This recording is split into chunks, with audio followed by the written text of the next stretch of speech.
दोस्तों मेरे चैनल का नाम कुछ अलग कुछ रोचक है। इस नाम को यूट्यूब पे सर्च करके प्लेलिस्ट ऑप्शन में जा कर के रामायण महाभारत पुराण शुरुआत से डिटेल में पढ़ सकते हैं या देख सकते हैं, या फिर इस वीडियो के नीचे चैनल के नेम पे भी क्लिक करके जा सकते हैं।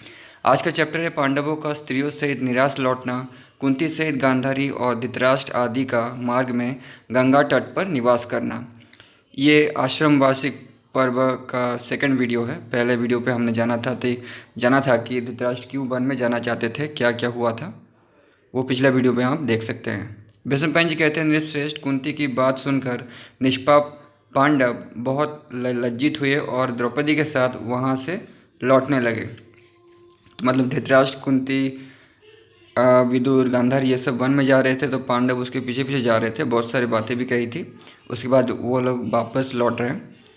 लाल रंग का सब्सक्राइब लिखा हुआ है, उसको दबा के साइड में जो बेल आइकन है उसको ऑल कर लीजिए लेटेस्ट वीडियो अपडेट्स के लिए। फिर कुंती को इस प्रकार वनवास के लिए उद्यत देख रनिवास की सारी स्त्रियां रोने लगी। उन सब के रोने का महान शब्द सब और गूंज उठा। उस समय पांडव कुंती को लौटाने में सफल न हो राजा धृतराष्ट्र की परिक्रमा और अभिवादन करके लौटने लगे।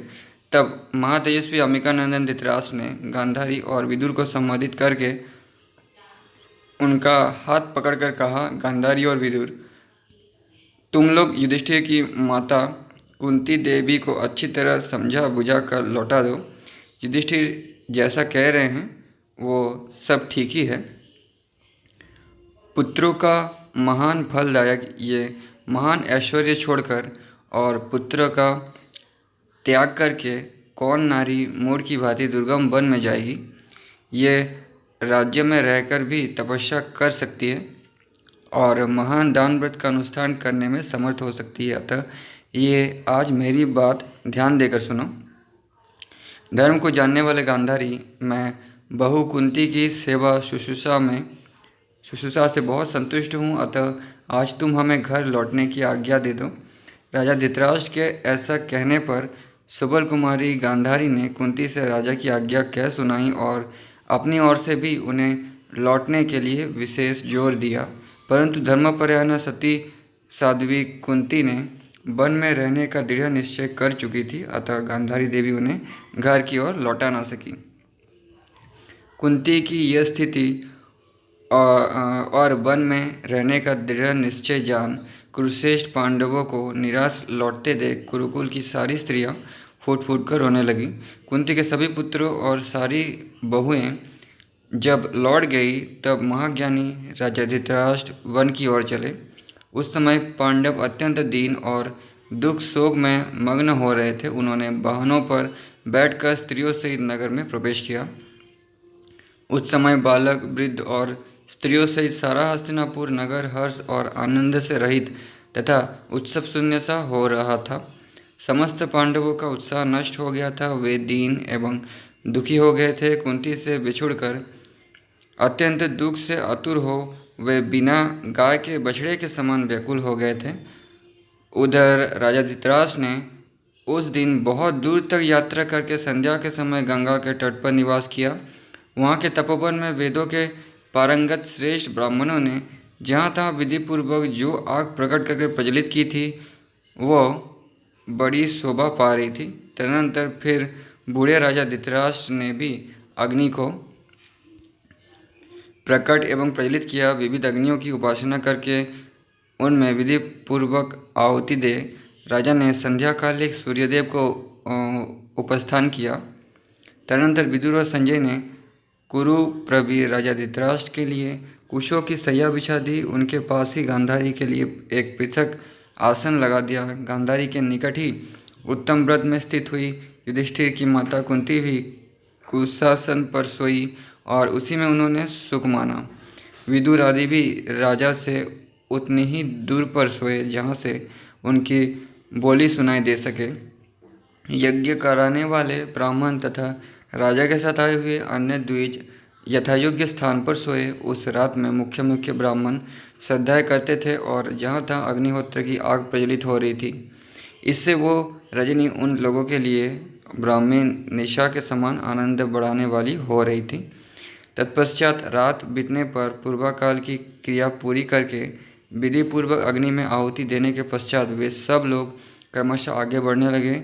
उन सब ने रात्रि में उपवास किया था और सभी उत्तर दिशा की ओर मुँह करके उधर ही देखते हुए चले जा रहे थे। नगर और जनपद के लोग जिनके लिए शोक कर रहे थे तथा जो स्वयं भी शोकमग्न थे, उन धृतराष्ट्र आदि के लिए यह पहले दिन का निवास बड़ा ही दुखदायी प्रतीत हुआ। धृतराष्ट्र आदि का गंगा तट पर निवास करके वहाँ से कुरुक्षेत्र में जाना और सतयुग के आश्रम पर निवास करना। विष्णुपंत जी कहते हैं, जन्मेजय, तदनंतर दूसरा दिन व्यतीत होने पर राजा धृतराष्ट्र ने विदुर जी की बात मानकर पुण्यात्मा पुरुषों के रहने योग्य भागीरथी के पावन तट पर निवास किया। भरत श्रेष्ठ वहाँ वनवासी ब्राह्मण, क्षत्रिय, वैश्य और शूद्र बहुत बड़ी संख्या में एकत्र होकर राजा से मिलने को आए। उन सब से घिरे हुए राजा धृतराष्ट्र ने अनेक प्रकार की बातें करके सबको प्रसन्न किया और शिष्यों सहित ब्राह्मणों का विधिपूर्वक पूजन करके उन्हें जाने की अनुमति दी। तत्पश्चात सायंकाल में राजा तथा यशस्विनी गांधारी देवी ने गंगा के जल में प्रवेश करके विधिपूर्वक स्नान कार्य संपन्न किया। भरतनंदन वे तथा विदुर आदि पुरुष वर्ग के लोग सब ने पृथक पृथक घाटों में गोता लगाकर संध्यापासन आदि समस्त शुभ कार्य पूर्ण किए। राजन स्नानादि कर लेने के पश्चात अपने बूढ़े ससुर धृतराष्ट्र और गांधारी देवी को कुंती देवी गंगा के किनारे ले आई। वहाँ यज्ञ कराने वाले ब्राह्मणों ने राजा के लिए एक वेदी तैयार की, जिस पर अग्नि स्थापना करके उस सत्य प्रतिज्ञ नरेश ने विधिवत अग्निहोत्र किया। इस प्रकार नित्य कर्म से निवृत्त हो बूढ़े राजा धृतराष्ट्र इंद्रिय संयम पूर्वक नियम परायण हो सेवकों सहित गंगा तट से चलकर कुरुक्षेत्र में जा पहुँचे। वहाँ बुद्धिमान भूपाल एक आश्रम पर जाकर वहाँ के मनीषी राजसी सतयुग से मिले। वे परंतप राजा सतयुग कभी कैकेय देश के महाराज थे। अपने पुत्रों को राज सिंहासन पर बिठाकर वन में चले आए थे। राजा धृतराष्ट्र उन्हें साथ लेकर व्यास आश्रम पर गए। वहाँ कुरुश्रेष्ठ राजा धृतराष्ट्र ने विधिपूर्वक व्यास जी की पूजा की, यानी रिस्पेक्ट किया। तब तत्पश्चात उन्हीं से वनवास की दीक्षा लेकर कौरव नंदन राजा धृतराष्ट्र पूर्वोक्त सतयुग के आश्रम में लौट आए और वहीं निवास करने लगे। महाराज, वहाँ परम बुद्धिमान राजा सतयुग ने व्यास जी की आज्ञा से धृतराष्ट्र को वन में रहने की संपूर्ण विधि बतला दी। राजन, इस प्रकार महामनस्वी राजा धृतराष्ट्र ने अपने आप को तथा साथ आए हुए लोगों को भी तपस्या में लगा दिया। महाराज, इसी प्रकार बतकल और मृगचर्म धारण करने वाली गांधारी देवी भी कुंती के साथ रहकर धृतराष्ट्र के समान ही व्रत का पालन करने लगी। नरेश्वर, वे दोनों नारियां इंद्रियों को अपने अधीन करके मन, वाणी, कर्म तथा नेत्र के द्वारा भी उत्तम तपस्या में संलग्न हो गई। राजा धृतराष्ट्र के शरीर का मांस सूख गया, अस्थि चर्म वशिष्ठ होकर मस्तक पर जटा और शरीर पर मृगछाला एवं बतकल धारण किए महर्षियों की भांति तीव्र तपस्या में प्रवृत्त हो गए। उनके चित्त का संपूर्ण मोह दूर हो गया था। धर्म और अर्थ के ज्ञाता तथा उत्तम बुद्धि वाले विदुर जी भी संजय सहित बतकल और चीर वस्त्र धारण किए गांधारी और धृतराष्ट्र की सेवा करने लगी।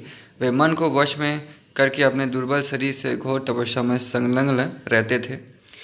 नेक्स्ट चैप्टर, नारद जी का प्राचीन राजस्वियों की तप सिद्धि का दृष्टांत देकर धृतराष्ट्र की तपस्या विषयक श्रद्धा को बढ़ाना।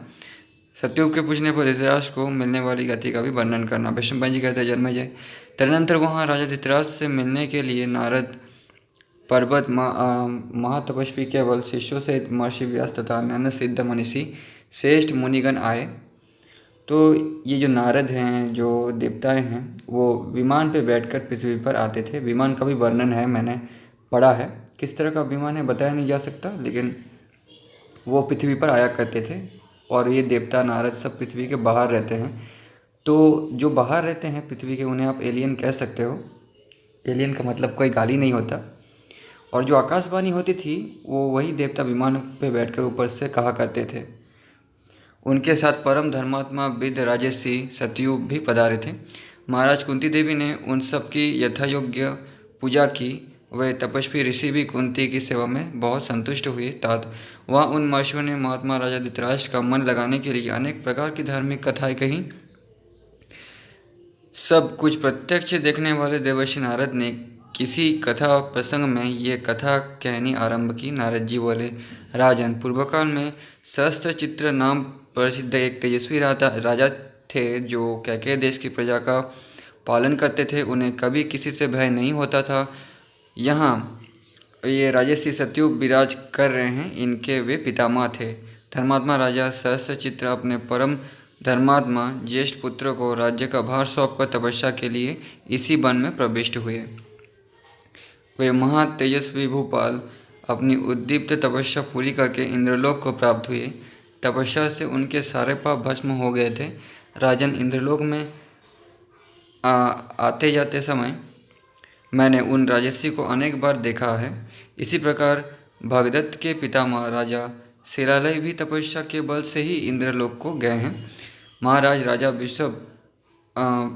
पिशद्र वज्रधारी इंद्र के समान पराक्रमी थे। उन्होंने भी तपस्या के बल से एक लोक से जाने पर स्वर्गलोक प्राप्त किया था। नरेश्वर, मंदाता के पुत्र पुरुकुत्स ने भी सरिताओं में श्रेष्ठ नर्मदा जिनकी पुत्री हुई थी, इसी वन में तपस्या करके बहुत बड़ी सिद्धि प्राप्त की थी।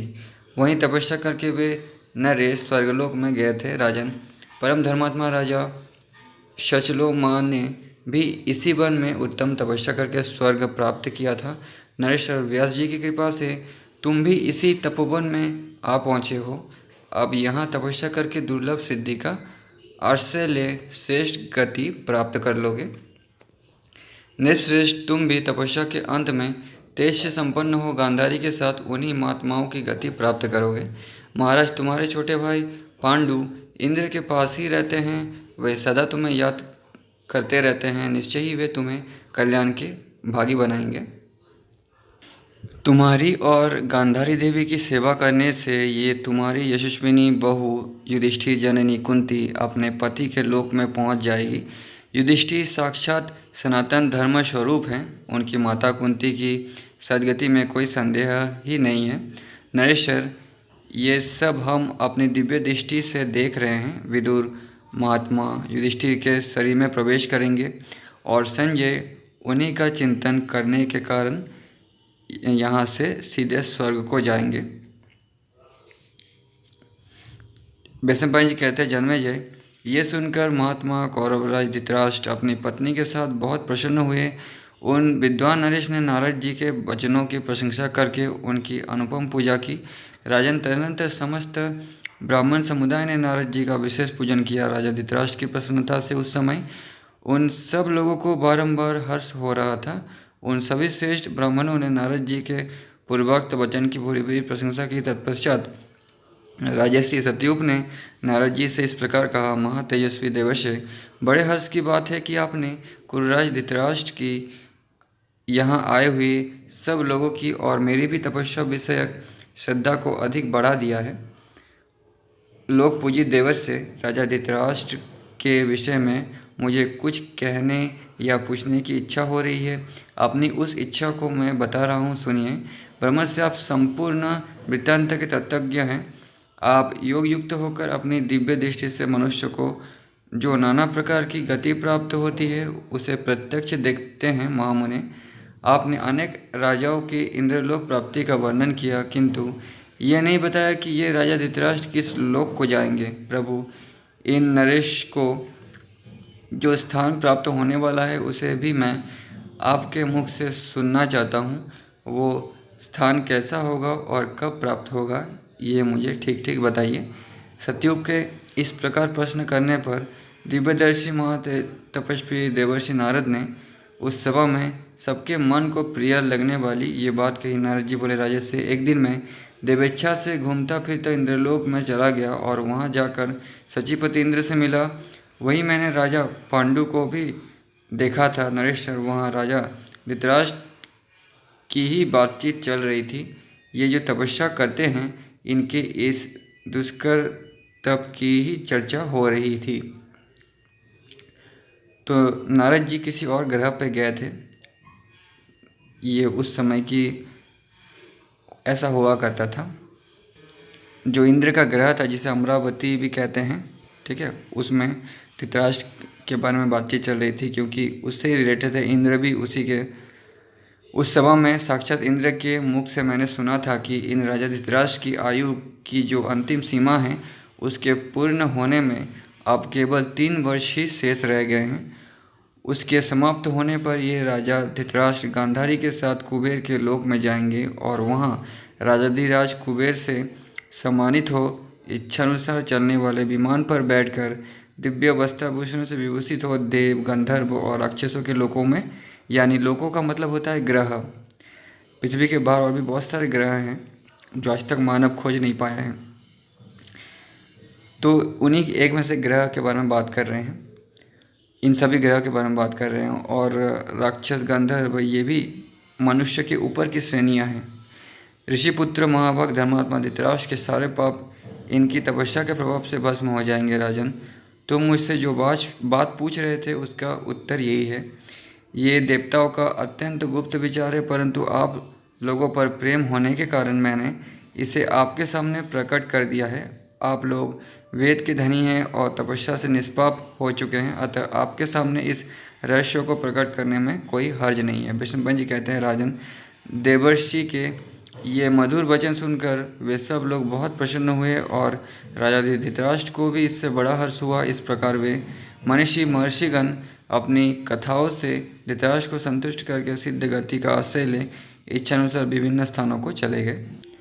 यह चित्र विदुर जी युधिष्ठिर में प्रवेश कर रहे हैं। एक आत्मा दूसरी आत्मा में प्रवेश कर सकते हैं, क्योंकि सब आत्मा विष्णु के ही रूप होते हैं, ठीक है। आत्मा मतलब एनर्जी, एक एनर्जी दूसरे एनर्जी में प्रवेश या ट्रांसलेट हो सकते हैं। विदुर का सूक्ष्म शरीर से युधिष्ठिर में प्रवेश। नेक्स्ट चैप्टर, धृतराष्ट्र आदि के लिए पांडवों तथा पूर्ववर्षों की चिंता। विष्णुपंत जी कहते हैं, जन्मेजय कौरव राज धृतराष्ट्र के वन में चले जाने पर पांडव दुख और शोक से संतप्त रहने लगे। माता के बिच्छों का शोक उनके हृदय को दग्ध किए देता था। इसी प्रकार समस्त पूर्ववासी मनुष्य भी राजा धृतराष्ट्र के लिए निरंतर शोकमग्न रहते थे तथा ब्राह्मण लोग सदा उन वृद्ध नरेश के विषय में वहाँ इस प्रकार चर्चा किया करते थे, हाय हमारे बूढ़े महाराज उस निर्जन वन में कैसे रहते होंगे। महाभागा, गांधारी तथा कुंती, भोज कुमारी, पृथा देवी भी किस तरह वहाँ दिन बिताती होंगी। जिनके सारे पुत्र मारे गए वे प्रजाचक्षु राजर्षि धृतराष्ट्र सुख भोगने के योग्य होकर भी उस विशाल वन में जाकर किस अवस्था में दुख के दिन बिताते होंगे। कुंती देवी ने तो बड़ा ही दुष्कर कर्म किया। अपने पुत्रों के दर्शन से वंचित हो राजलक्ष्मी को ठुकराकर उन्होंने वन में रहना पसंद किया है।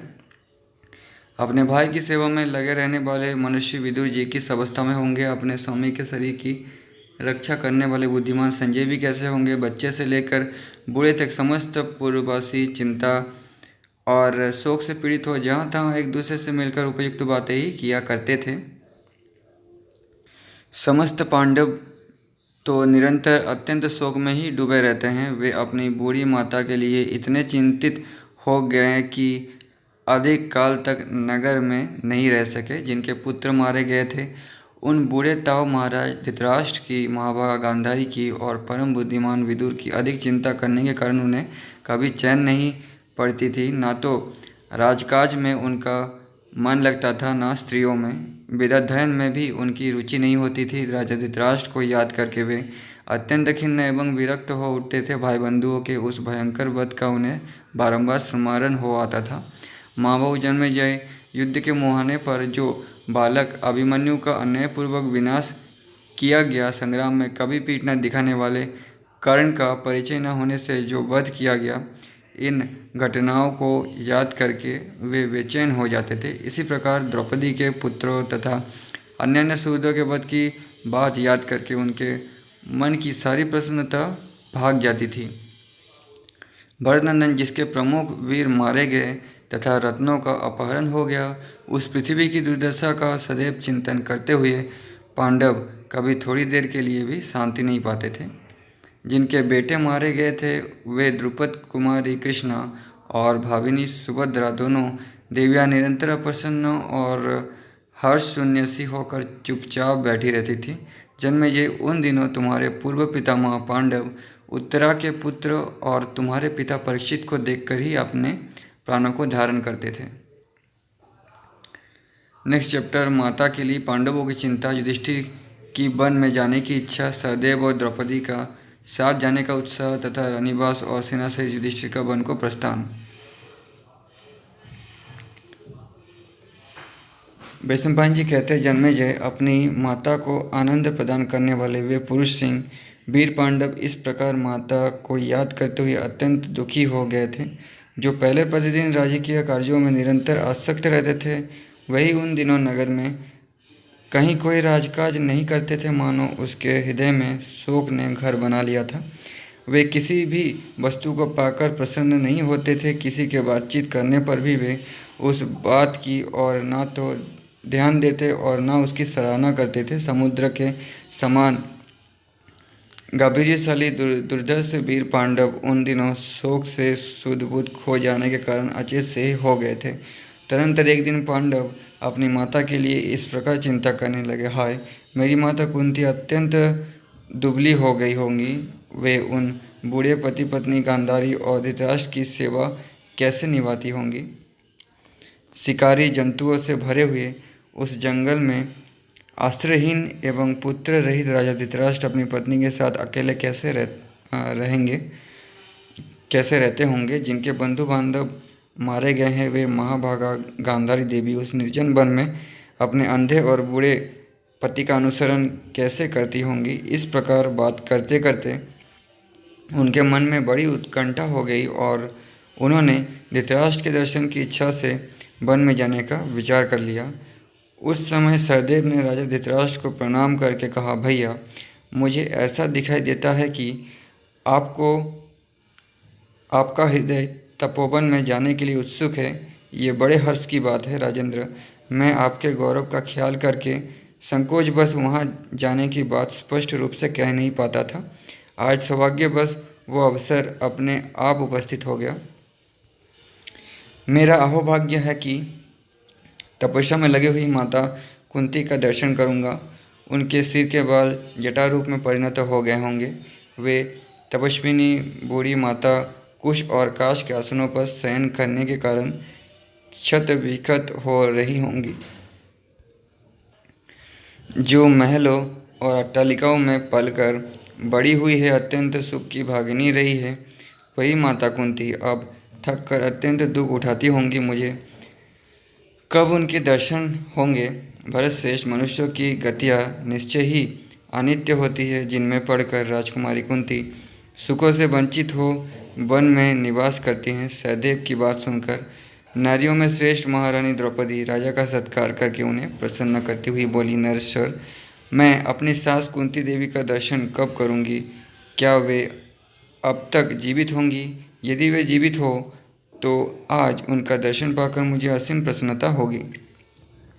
राजेंद्र, आपकी बुद्धि सदा ऐसी ही बनी रहे, आपका मन धर्म में ही रमता रहे, क्योंकि आज आप हम लोगों को माता कुंती का दर्शन कराकर परम कल्याण की भागिनी बनाएंगे। राजन, आपको विदित हो कि अंतपुर की सभी बहुएं वन में जाने के लिए पैर आगे बढ़ाए खड़ी हैं। वे सबकी सब कुंती, गांधारी तथा ससुर जी के दर्शन करना चाहती हैं।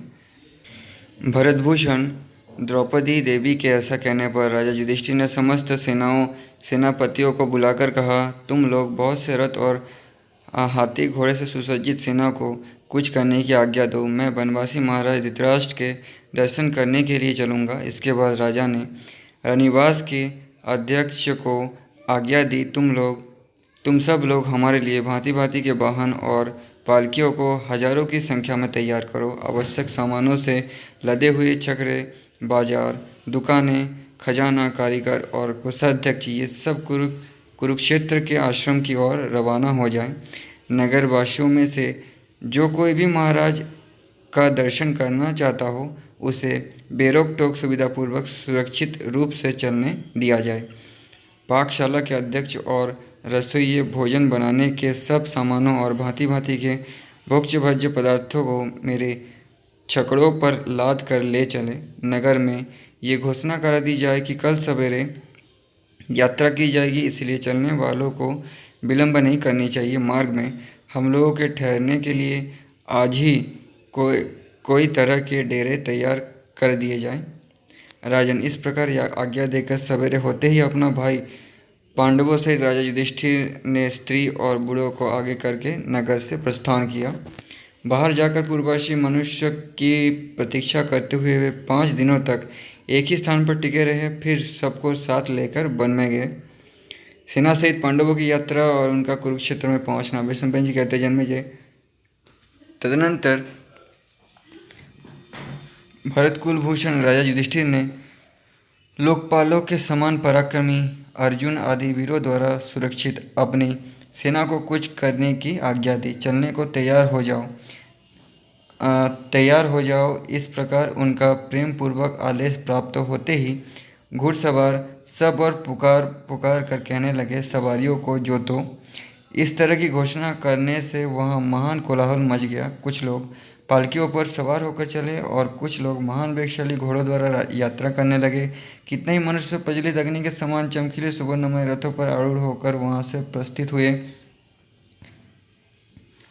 नरेश्वर कुछ लोग गजराजों पर सवार थे और कुछ ऊँटों पर। कितने ही बगनखों और भालों से युद्ध करने वाले वीर पैदल ही चल रहे थे। नगर और जनपदों के लोग भी राजा धृतराष्ट्र को देखने की इच्छा से नाना प्रकार के वाहनों द्वारा कुरुराज युधिष्ठिर का अनुसरण करते थे। राजा युधिष्ठिर के आदेश से सेनापति कृपाचार्य भी सेना को साथ लेकर आश्रम की ओर चल दिए। तत्पश्चात ब्राह्मणों से घिरे हुए कुरुराज युधिष्ठिर बहुसंख्यक सूत मागध और बंदीजनों के मुख से अपनी स्तुति सुनते हुए मस्तक पर श्वेत छत्र धारण किए विशाल रथ सेना के साथ वहां से चले। भयंकर पराक्रम करने वाले पवन पुत्र भीमसेन पर्वताकार गजराजों की सेना के साथ जा रहे थे। उन गजराजों की पीठ पर अनेकानेक यंत्र और आयुध सुसज्जित किए गए थे। माद्री कुमार नकुल और सहदेव भी घोड़ों पर सवार थे और घुड़सवारों से ही घिरे हुए शीघ्रतापूर्वक चल रहे थे। उन्होंने अपने शरीर में कवच और घोड़े की पीठ पर ध्वजा बांध रखे थे। महातेजस्वी जितेंद्रिय अर्जुन श्वेत घोड़ों से जुते हुए सूर्य के समान तेजस्वी दिव्य रथ पर आरूढ़ हो राजा युधिष्ठिर का अनुसरण करते थे। द्रौपदी आदि स्त्रियां भी शिबिकाओं में बैठकर दीन दुखियों को असंख्य धन बांटती हुई जा रही थी। निवास के अध्यक्ष सब ओर से उनकी रक्षा कर रहे थे। पांडवों की सेना में रथ आदि और घोड़ों की अधिकता थी, तो युधिष्ठिर और द्रौपदी काफ़ी दान दिया करते थे। ब्राह्मणों को भोजन किया कराया करते थे। उसमें कहीं वंशी बजती थी और कहीं बीना। भरतश्रेष्ठ इन वाद्यों की ध्वनि से निनादित होने के कारण वो पांडव सेना उस समय बड़ी शोभा पा रही थी। प्रजनात वे कुरुश्रेष्ठ वीर नदियों के रमणीय तटों तथा अनेक सरोवरों पर पड़ाव डालते हुए क्रमशः आगे बढ़ते गए। महातेजस्वी युयुत्सु और पुरोहित धौम्य मुनि युधिष्ठिर के आदेश से हस्तिनापुर में ही रहकर राजधानी की रक्षा करते थे। उधर राजा युधिष्ठिर क्रमशः आगे बढ़ते हुए परम पावन यमुना नदी को पार करके कुरुक्षेत्र में जा पहुँचे। कुरुनंदन वहाँ पहुंचकर उन्होंने दूर से ही बुद्धिमान राजर्षि सतयूप तथा धृतराष्ट्र के आश्रम को देखा। भरतभूषण इससे उस समय लोगों को बड़ी प्रसन्नता हुई। उन्होंने उस वन में महान कोलाहल फैलाते हुए अनायास ही प्रवेश किया। पांडवों तथा पूर्ववासियों का कुंती गांधारी और धृतराष्ट्र का दर्शन करना, यह है नेक्स्ट चैप्टर। विष्णुपंत जी कहते जन्मेजय तदनंतर वे समस्त पांडव दूर से ही अपनी सवारियों से उतर पड़े और पैदल चलकर बड़ी विनयता के साथ राजा के आश्रम पर आए। साथ आए हुए समस्त सैनिक, राज्य के निवासी मनुष्य तथा कुरुवंश के प्रधान पुरुषों की स्त्रियां भी पैदल ही आश्रम तक गईं। धृतराष्ट्र का वो पवित्र आश्रम मनुष्य से सुना था। उसमें सब और मृगों के झुंड विचर रहे थे और केले का सुंदर उद्यान उस आश्रम की शोभा बढ़ाता था। पांडव लोग जो ही उस आश्रम में पहुँचे तो ही वहाँ नियम पूर्वक व्रत का पालन करने वाले बहुत से तपस्वी कौतूहल बस वहाँ पधारे हुए पांडवों को देखने के लिए आ गए। उस समय राजा युधिष्ठिर ने उन सबको प्रणाम करके नेत्रों में आंसू भरकर उन सब से पूछा, मुनिवरों, कौरव वंश का पालन करने वाले हमारे ज्येष्ठ पिता इस समय कहाँ गए हैं? उन्होंने उत्तर दिया, प्रभु वे यमुना में स्नान करने, फल लाने और पानी का घड़ा भरने के लिए गए हुए हैं।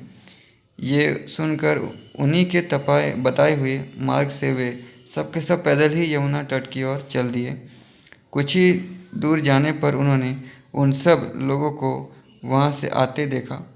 फिर तो समस्त पांडव अपने ताऊ के दर्शन की इच्छा से बड़ी उतावली के साथ आगे बढ़े। बुद्धिमान सहदेव तो बड़े वेग से दौड़े और जहाँ कुंती थी वहाँ पहुंचकर माता के दोनों चरण पकड़कर फूट फूट कर रोने लगे। कुंती ने भी जब अपने प्यारे पुत्र सहदेव को देखा तो उनके मुख पर आंसुओं की धारा बह चली। उन्होंने दोनों हाथों से पुत्र को उठाकर छाती से लगा लिया और गांधारी से कहा, दीदी, सहदेव आपकी सेवा में उपस्थित है। तदनंतर राजा युधिष्ठिर, भीमसेन, अर्जुन तथा नकुल को देखकर कुंती देवी बड़ी उतावली के साथ उनकी ओर चली। वे आगे आगे चलती थी और उन पुत्रहीन दंपत्ति को अपने साथ खींचे लाती थी। उन्हें देखकर ही पांडव उनके चरणों में पृथ्वी पर गिर पड़े। महामना बुद्धिमान राजा धृतराष्ट्र ने बोलने के स्वर से और स्पर्श से पांडवों को पहचान कर उन सबको आश्वासन दिया। तत्पश्चात अपने नेत्र के आंसू पोंछकर महात्मा पांडवों ने गांधारी सहित राजा धृतराष्ट्र तथा माता कुंती को विधिपूर्वक प्रणाम किया। इसके बाद माता से बारंबार सांत्वना पाकर जब पांडव कुछ स्वस्थ एवं अचेत हुए तब उन्होंने उन सबके हाथ से जल के भरे हुए कलश स्वयं ले लिए। तदनंतर उन पुरुष सिंहों की स्त्रियां तथा अंतपुर की दूसरी स्त्रियों ने और नगर एवं जनपद के लोगों ने भी क्रमशः राजा धृतराष्ट्र का दर्शन किया। उस समय स्वयं राजा युधिष्ठिर ने एक एक व्यक्ति का नाम और गोत्र बताकर परिचय दिया और परिचय पाकर धृतराष्ट्र ने उन सब का वाणी द्वारा सत्कार किया। उन सब से घिरे हुए राजा धृतराष्ट्र अपने नेत्रों से हर्ष के आंसू बहाने लगे। उस समय उन्हें ऐसा जान पड़ा मानो मैं पहले की भांति हस्तिनापुर के राजमहल में बैठा हूँ। तत्पश्चात द्रौपदी आदि बहुओं ने गांधारी और कुंती सहित बुद्धिमान राजा धृतराष्ट्र को प्रणाम किया और उन्होंने भी उन सबको आशीर्वाद देकर प्रसन्न किया। इसके बाद वे सबके साथ सिद्ध और चरणों से सेवित अपने आश्रम पर आए। उस समय उनका आश्रम तारों से व्याप्त हुए आकाश की ही भांति दर्शकों से भरा था।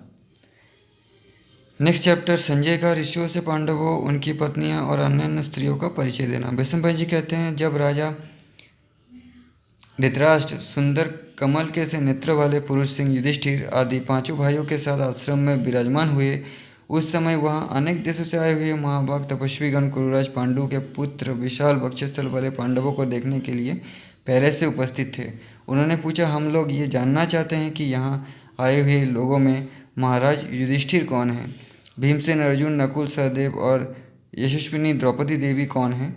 उनके इस प्रकार पूछने पर सूत संजय ने उन सब के नाम बताकर पांडवों, द्रौपदी और कुरुकुल की अन्य स्त्रियों का इस प्रकार परिचय दिया। संजय बोले, ये जो विशुद्ध सुवर्ण के समान गोरे और सबसे बड़े हैं, देखने में महान सिंह के समान जान पड़ते हैं, जिनकी नासिका नोकीली तथा नेत्र बड़े बड़े और कुछ कुछ लालिमा लिए हुए हैं, ये कुरुराज युधिष्ठिर हैं।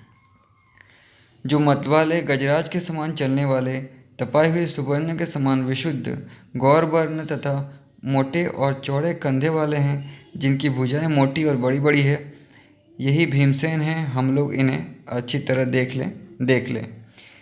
इनके बगल में जो ये महाधनुर्धर और श्याम रंग के नवयुवक दिखाई देते हैं, जिनके कंधे सिंह के समान ऊंचे हैं, जो हाथियों के व्युत्पत्ति गजराज के समान प्रतीत होते हैं और हाथी के ही समान मस्तानी चाल से चलते हैं, जो कमल दल के समान विशाल नेत्रों वाले वीरवर अर्जुन हैं। कुंती के पास जो ये दो श्रेष्ठ पुरुष बैठे दिखाई देते हैं, ये एक ही साथ उत्पन्न हुए नकुल सहदेव हैं। ये दोनों भाई भगवान विष्णु और इंद्र के समान शोभा पाते हैं। रूप, बल और शील में इन दोनों की समानता करने वाला दूसरा कोई नहीं है। नकुल और सहदेव हैं। ये जो किंचित मध्यम वय का स्पर्श करती हुई नील कमल दल के समान विशाल नेत्रों वाली एवं नील उत्पल की सी श्याम कांति से सुशोभित होने वाली सुंदरी मूर्तिमती लक्ष्मी तथा देवताओं की देवी सी जान पड़ती है। ये महारानी द्रुपद कुमारी कृष्णा है।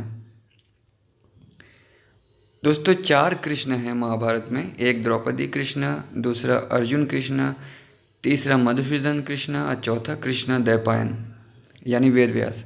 विप्रवरों, इनके बगल में जो ये सुवर्ण से भी उत्तम कांति वाली देवी चंद्रमा की मूर्तिमती प्रभा से विराजमान हो रही है और सब स्त्रियों के बीच में बैठी है, ये अनुपम प्रभावशाली चक्रधारी भगवान श्री कृष्ण की बहन सुभद्रा है। ये जो विशुद्ध जाम्बुनाथ नामक सुवर्ण के समान गौर वर्ण वाली सुंदरी देवी बैठी है, ये नाग कन्या उलूपी है तथा जिनकी अंग कांति नूतन मधु पुष्पों के समान प्रतीत होती है, ये राजकुमारी चित्रांगदा है। ये दोनों भी अर्जुन की ही पत्नियां हैं। ये जो इंदिवर के समान श्याम वर्ण वाली राज महिला विराजमान है, भीमसेन की ज्येष्ठ पत्नी है। ये उस राज सेनापति एवं नरेश की बहन है जो सदा भगवान श्री कृष्ण से टक्कर लेने का हौसला रखता था। साथ ही ये चंपा की माला के समान गौर वर्ण वाली सुंदरी बैठी हुई है। ये सुविज्ञात मगध नरेश जरासंध की पुत्री और माद्री के छोटे पुत्र सहदेव की भार्या हैं। इसके पास जो नीलकमल के समान श्याम रंग वाली महिला है, वो कमल नयनी सुंदरी माद्री के ज्येष्ठ पुत्र नकुल की पत्नी है। ये जो तपाई हुई कुंदन के समान कांति वाली तरुणी गोद में बालक लिए बैठी है, ये राजा विराट की पुत्री उत्तरा है। ये उस वीर अभिमन्यु की धर्मपत्नी है जो महाभारत युद्ध में रथ पर बैठे हुए द्रोणाचार्य आदि अनेक महारथियों द्वारा रथहीन कर दिए जाने पर मारा गया था। इन सब के सिवा ये जितनी स्त्रियां सफ़ेद चादर ओढ़े बैठी हुई हैं, जिनकी मांगों में सिंदूर नहीं है, ये सब दुर्योधन आदि 100 भाइयों की पत्नियां और इन बूढ़े महाराज की 100 पुत्र वधुएं हैं। इनके पति और पुत्र रणवीरों द्वारा मारे गए हैं। ब्राह्मणत्व के प्रभाव से सरल बुद्धि और विशुद्ध अंतःकरण वाले महर्षियों, आपने सबका परिचय पूछा था, इसीलिए मैंने इनमें से मुख्य मुख्य व्यक्तियों का परिचय दे दिया है। ये सभी राजपत्नियां विशुद्ध हृदय वाली हैं। तो भीम की पत्नी का नाम बलंधरा था, नकुल और सहदेव की पत्नी का नाम और युधिष्ठिर की पत्नी का नाम देविका था, एक और पत्नी का नाम। और नकुल सहदेव की पत्नी, इस पे मैंने वीडियो बनाया है, आप देख लीजिएगा, मुझे अभी याद नहीं आ रहा। इस प्रकार संजय के मुख से सबका परिचय पाकर जब सभी तपस्वी अपनी अपनी कुटिया में चले गए, तब कुरुकुल के वृद्ध एवं ज्येष्ठ पुरुष राजा धृतराष्ट्र इस प्रकार उन नरदेव कुमारों से मिलकर उस समय सबका कुशल मंगल पूछने लगे। पांडवों के सैनिकों ने आश्रम मंडल की सीमा को छोड़कर कुछ दूर तक समस्त वाहनों को खोल दिया और वहीं पड़ाव डाल दिया तथा स्त्री, वृद्ध और बालकों का समुदाय छावनी में सुखपूर्वक विश्राम लेने लगा। उस समय राजा धृतराष्ट्र पांडवों से मिलकर उनका कुशल समाचार पूछने लगे। नेक्स्ट चैप्टर, धृतराष्ट्र और युधिष्ठिर की बातचीत तथा विदुर का युधिष्ठिर के शरीर में प्रवेश। धृतराष्ट्र ने पूछा, महाबाहु युधिष्ठिर, तो दोस्तों आत्मा दूसरे आत्मा में सम्मिलित हो सकती हैं, ठीक है, क्योंकि सब आत्मा विष्णु के ही रूप होते हैं। और आत्मा का मतलब होता है एनर्जी, एक एनर्जी दूसरे एनर्जी में मिल सकती हैं, ये भी सच्चाई है। तो इसी तरह आत्मा युधिष्ठिर की आत्मा में चली जाएंगी, ठीक है, मतलब विदुर की आत्मा युधिष्ठिर की आत्मा में चली जाएंगी। इसका मतलब है कि विदुर की एनर्जी युधिष्ठिर में आ जाएंगी। जनपद की समस्त प्रजाओं और भाइयों सहित कुशल तो हो ना?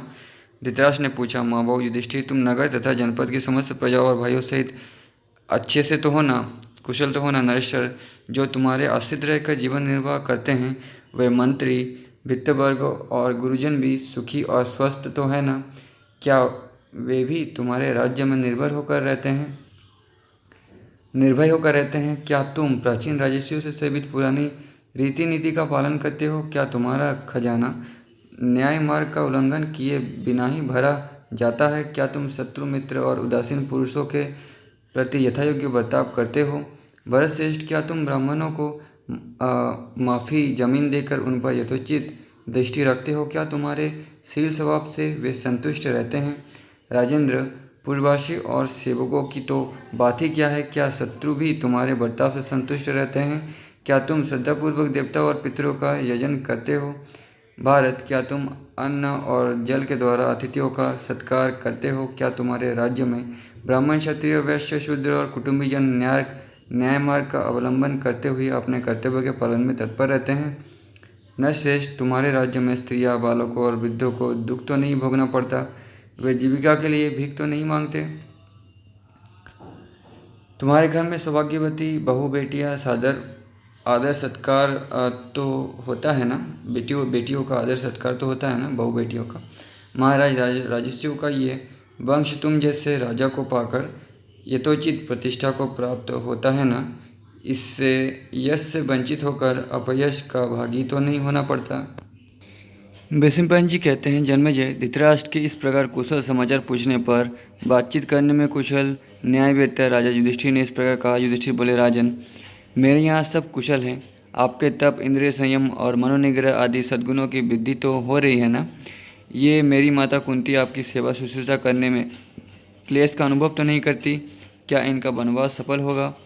ये मेरी बड़ी माता गांधारी देवी सर्दी, हवा और रास्ता चलने के परिश्रम से कष्ट पाकर अत्यंत दुबली हो गई है और घोर तपस्या में लगी हुई है। ये देवी युद्ध में मारे गए अपने क्षत्रिय धर्मपरायण महापराक्रमी पुत्रों के लिए कभी शोक तो नहीं करती और हम अपराधियों का कभी कोई अनिष्ट तो नहीं सोचती है ना?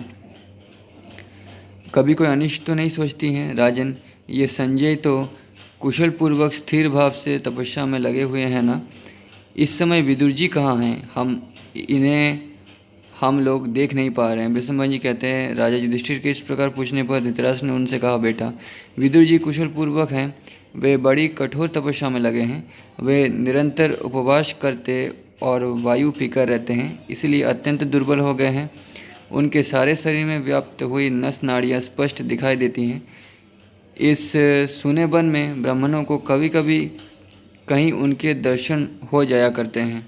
राजा धृतराष्ट्र किस प्रकार कह ही रहे थे कि मुख में पत्थर का टुकड़ा लिए जटाधारी कृष्णकाय विदुर जी दूर से आते दिखाई दिए। वे दिगंबर वस्त्रहीन थे।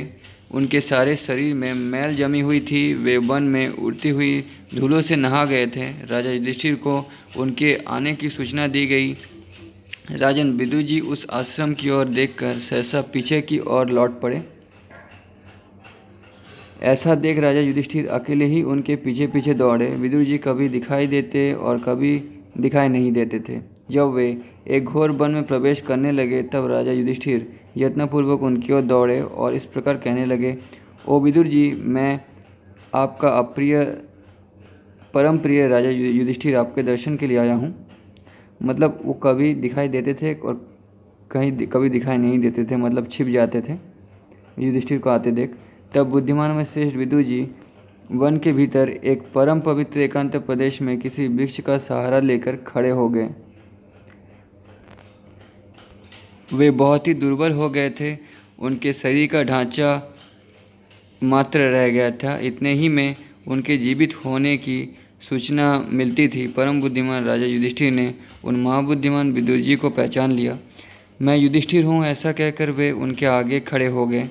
ये बात उन्होंने उतनी ही दूर से कही थी जहाँ से विदुर जी सुन सके। फिर पास जाकर राजा ने उनका बड़ा सत्कार किया। तदनंतर महात्मा विदुर जी राजा युधिष्ठिर की ओर एकटक देखने लगे। वे अपनी दृष्टि को उनकी दृष्टि से जोड़कर एकाग्र हो गए। बुद्धिमान विदुर अपने शरीर को युधिष्ठिर के शरीर में, प्राणों को प्राणों में और इंद्रियों को उनकी इंद्रियों में स्थापित करके उनके भीतर समा गए। उस समय विदुर जी तेज से प्रज्वलित हो रहे थे। उन्होंने योग बल का आश्रय लेकर धर्मराज युधिष्ठिर के शरीर में प्रवेश किया। राजा ने देखा विदुर जी का शरीर पूर्ववत वृक्ष के सहारे खड़ा है। तो दोस्तों, योग बल, तपस्या, प्राणायाम, इन सब के द्वारा ये किया जा सकता है। ठीक है, मैं जैसे भीष्म पितामह इच्छा मृत्यु थे, अपनी इच्छा से त्यागे थे, वैसे विदुर जी भी अपनी इच्छा से अपने आत्मा को शरीर से बाहर निकाले थे, मतलब अपने एनर्जी को शरीर से बाहर निकाले थे। यही यहाँ पे बताया जा रहा है।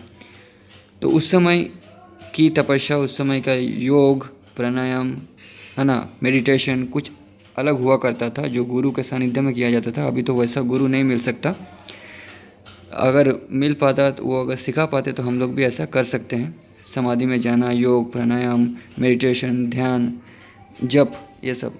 राजा ने देखा विदुर जी का शरीर पूर्ववत वृक्ष के सहारे खड़ा है। उनकी आंखें जब भी उसी तरह निर्निमेष से, किंतु अब उनके शरीर में चेतना नहीं रह गई है। इसके विपरीत उन्होंने अपने में विशेष बल और अधिक गुण का अनुमान किया। प्रजानाथ, इसके बाद महातेजस्वी पांडुपुत्र विद्यावान धर्मराज युधिष्ठिर ने अपने समस्त पुरातन स्वरूप का स्मरण किया। मैं और विदुर जी एक ही धर्म के अंश से प्रकट हुए थे, इस बात का अनुभव किया। इतना ही नहीं, उन महातेजस्वी नरेश ने व्यास जी के बताए हुए योग धर्म का भी स्मरण कर लिया। अब विद्वान धर्मराज ने वहाँ विदुर जी के शरीर का दाह संस्कार करने का विचार किया। इतने ही में आकाशवाणी हुई, राजन शत्रुसत्तपि भरतनंदन, इस विदुर नामक शरीर का यहाँ दाह संस्कार करना उचित नहीं है, क्योंकि वे संन्यास धर्म का पालन करते थे।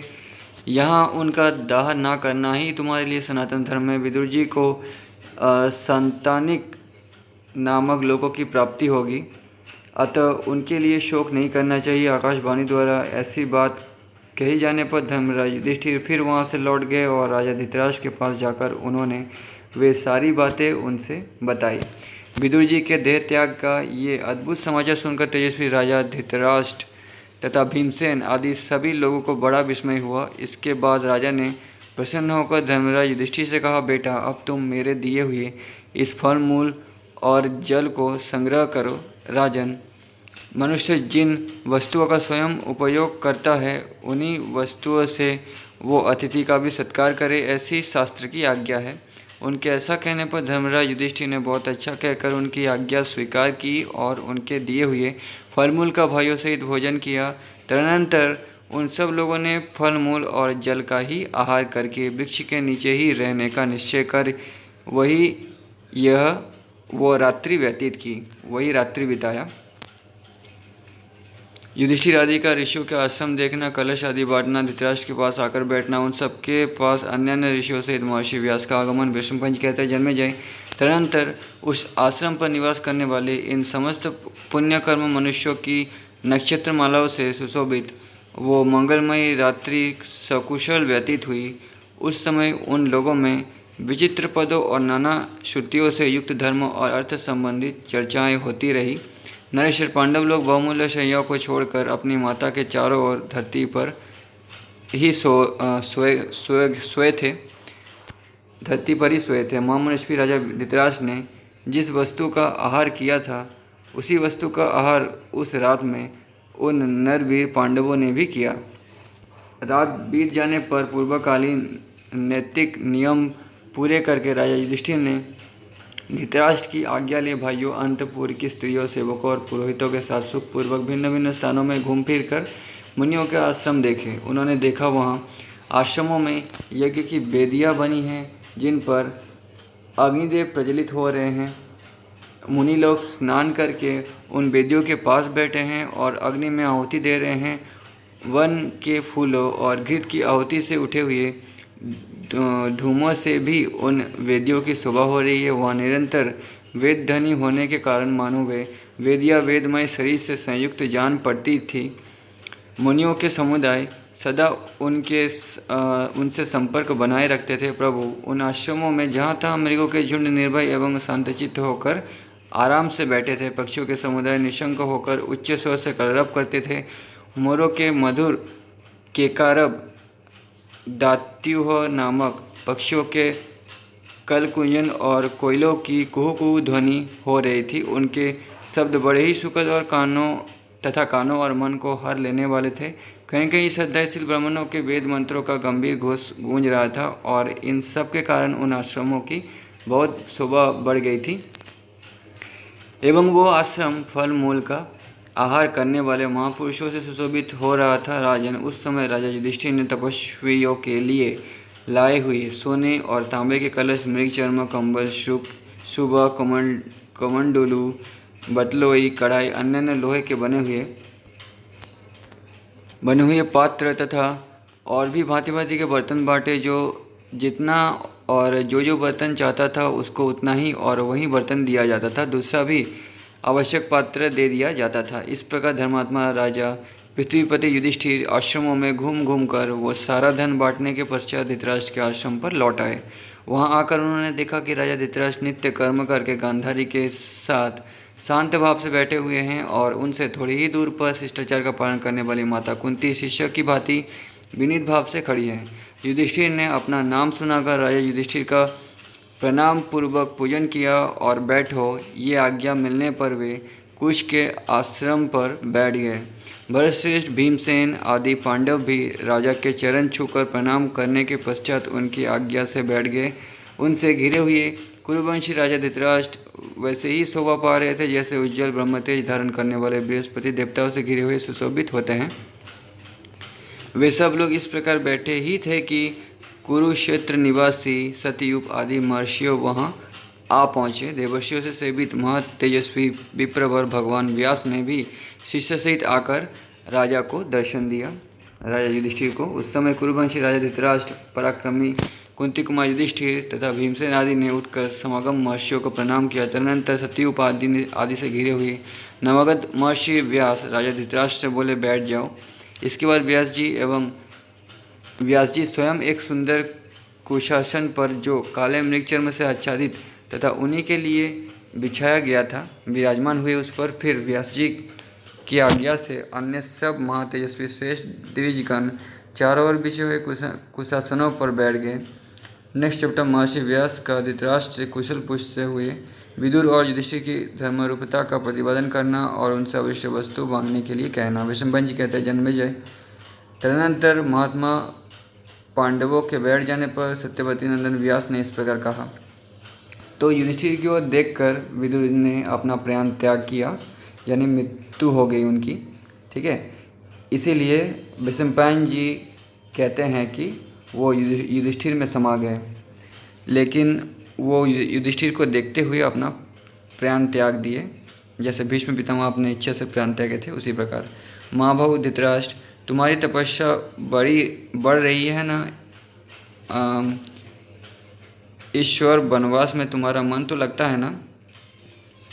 राजन, अब कभी तुम्हारे मन में अपने पुत्रों के मारे जाने का शौक तो नहीं होता। निष्पाप नरेश, तुम्हारी समस्त इंद्रियां निर्मल तो हो गई है ना। क्या तुम अपनी बुद्धि को दृढ़ करके वनवास के कठोर नियमों का पालन करते हो। बहु गांधारी कभी शोक से वशीभूत तो नहीं होती। गांधारी बड़ी बुद्धिमती और महाविदुषी हैं। ये देवी धर्म और अर्थ को समझने वाली और जन्म मरण के तत्वों को जानने वाली है। इसे कभी शोक नहीं होता है। राजन, जो अपने पुत्रों को त्याग कर गुरुजनों की सेवा में लगी हुई है वो कुंती क्या अहंकार शून्य होकर तुम्हारी सेवा शुश्रूषा करती है। क्या तुमने धर्मपुत्र राजा युधिष्ठिर का अभिनंदन किया है। भीम, अर्जुन, नकुल और सहदेव को भी धीरज बंधाया है। नरेश्वर, क्या उन्हें देखकर तुम प्रसन्न होते हो। क्या इनकी ओर से तुम्हारे मन की मैल दूर हो गई है। क्या ज्ञान संपन्न होने के कारण तुम्हारे हृदय का भाव शुद्ध हो गया है। महाराज भरतनंदन, किसी से बैर ना रखना, सत्य बोलना और क्रोध को सर्वथा त्याग देना, ये 3 गुण सब प्राणियों में श्रेष्ठ माने गए हैं। भारत वन में उत्पन्न हुआ अन्य तुम्हारे वश में रहे अथवा उन्हें उपवास करना पड़े, सभी दशाओं में वनवास से तुम्हें मोह तो नहीं होता है। राजेंद्र, महात्मा विदुर के जो साक्षात मामना धर्म के स्वरूप थे, इस विधि से परलोक गमन का समाचार तो तुम्हें ज्ञात हुआ ही होगा। पांडव्य मुनि के शाप से धर्म ही विदुर के रूप में अवतीर्ण हुए थे। वे परम बुद्धिमान, महान योगी, महात्मा और महातपस्वी थे। देवताओं में बृहस्पति और असुरों में शुक्राचार्य भी वैसे बुद्धिमान ही नहीं हैं जैसे पुरुष प्रवर विदुर थे। मांडव्य ऋषि ने चिरकाल से संचित किए हुए तपोबल का क्षय करके सनातन धर्मदेव को शाप देकर पराभूत किया था। मैंने पूर्वकाल में ब्रह्मा जी की आज्ञा के अनुसार अपने तपोबल से विचित्र वीर्य के क्षेत्र भारिया में उस परम बुद्धिमान विदुर को उत्पन्न किया था। विचित्र वीर्य के पत्नी के गर्भ से। महाराज, तुम्हारे भाई विदुर देवताओं के भी देवता सनातन धर्म थे। मन के द्वारा धर्म का धारण और ध्यान किया जाता है, इसलिए विद्वान पुरुष उन्हें धर्म के नाम से जानते हैं। जो सत्य, इंद्रिय संयम, मनोनिग्रह, अहिंसा और दान के रूप में सेवित होने पर जगत के अभ्युदय का साधक होता है, वो सनातन धर्म विदुर से भिन्न नहीं है। जिस अमित बुद्धिमान और प्राज्ञ देवता ने योग बल से कुरुराज युधिष्ठिर को जन्म दिया था, वो धर्म विदुर का ही स्वरूप है।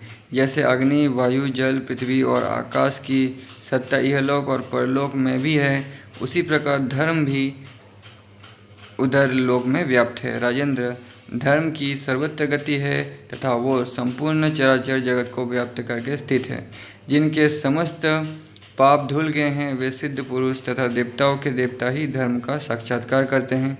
जिन्हें धर्म कहते हैं वे ही विदुर थे, और जो विदुर थे वे ही ये पांडुनंदन युधिष्ठिर हैं, जो इस समय तुम्हारे सामने दास की भांति खड़े हैं। महान योग बल से संपन्न और बुद्धिमान में श्रेष्ठ तुम्हारे भाई महात्मा विदुर कुंती नंदन युधिष्ठिर को सामने देखकर इन्हीं के शरीर में प्रविष्ट हो गए हैं। भरत नंदन, अब तुम्हें भी मैं शीघ्र ही कल्याणमय भागी बनाऊंगा। बेटा, तुम्हें ज्ञात होना चाहिए कि इस समय मैं तुम्हारे संशयों का निवारण करने के लिए आया हूँ। पूर्वकाल में किन्हीं महर्षियों ने संसार में अब तक चमत्कारपूर्ण कार्य नहीं किया है, वो भी आज मैं कर दिखाऊंगा। अब तक जिन्होंने चमत्कार नहीं किया है वो मैं करूंगा आज मैं तुम्हें अपनी तपस्या का आश्चर्यजनक फल दिखलाता हूँ। निष्पाप महिपाल, बताओ तुम मुझसे कौन सी अविष्ट वस्तु पाना चाहते हो? किसको देखना, सुनने अथवा स्पर्श करने की तुम्हारी इच्छा है, मैं तो उसे पूर्ण करूँगा। Next chapter.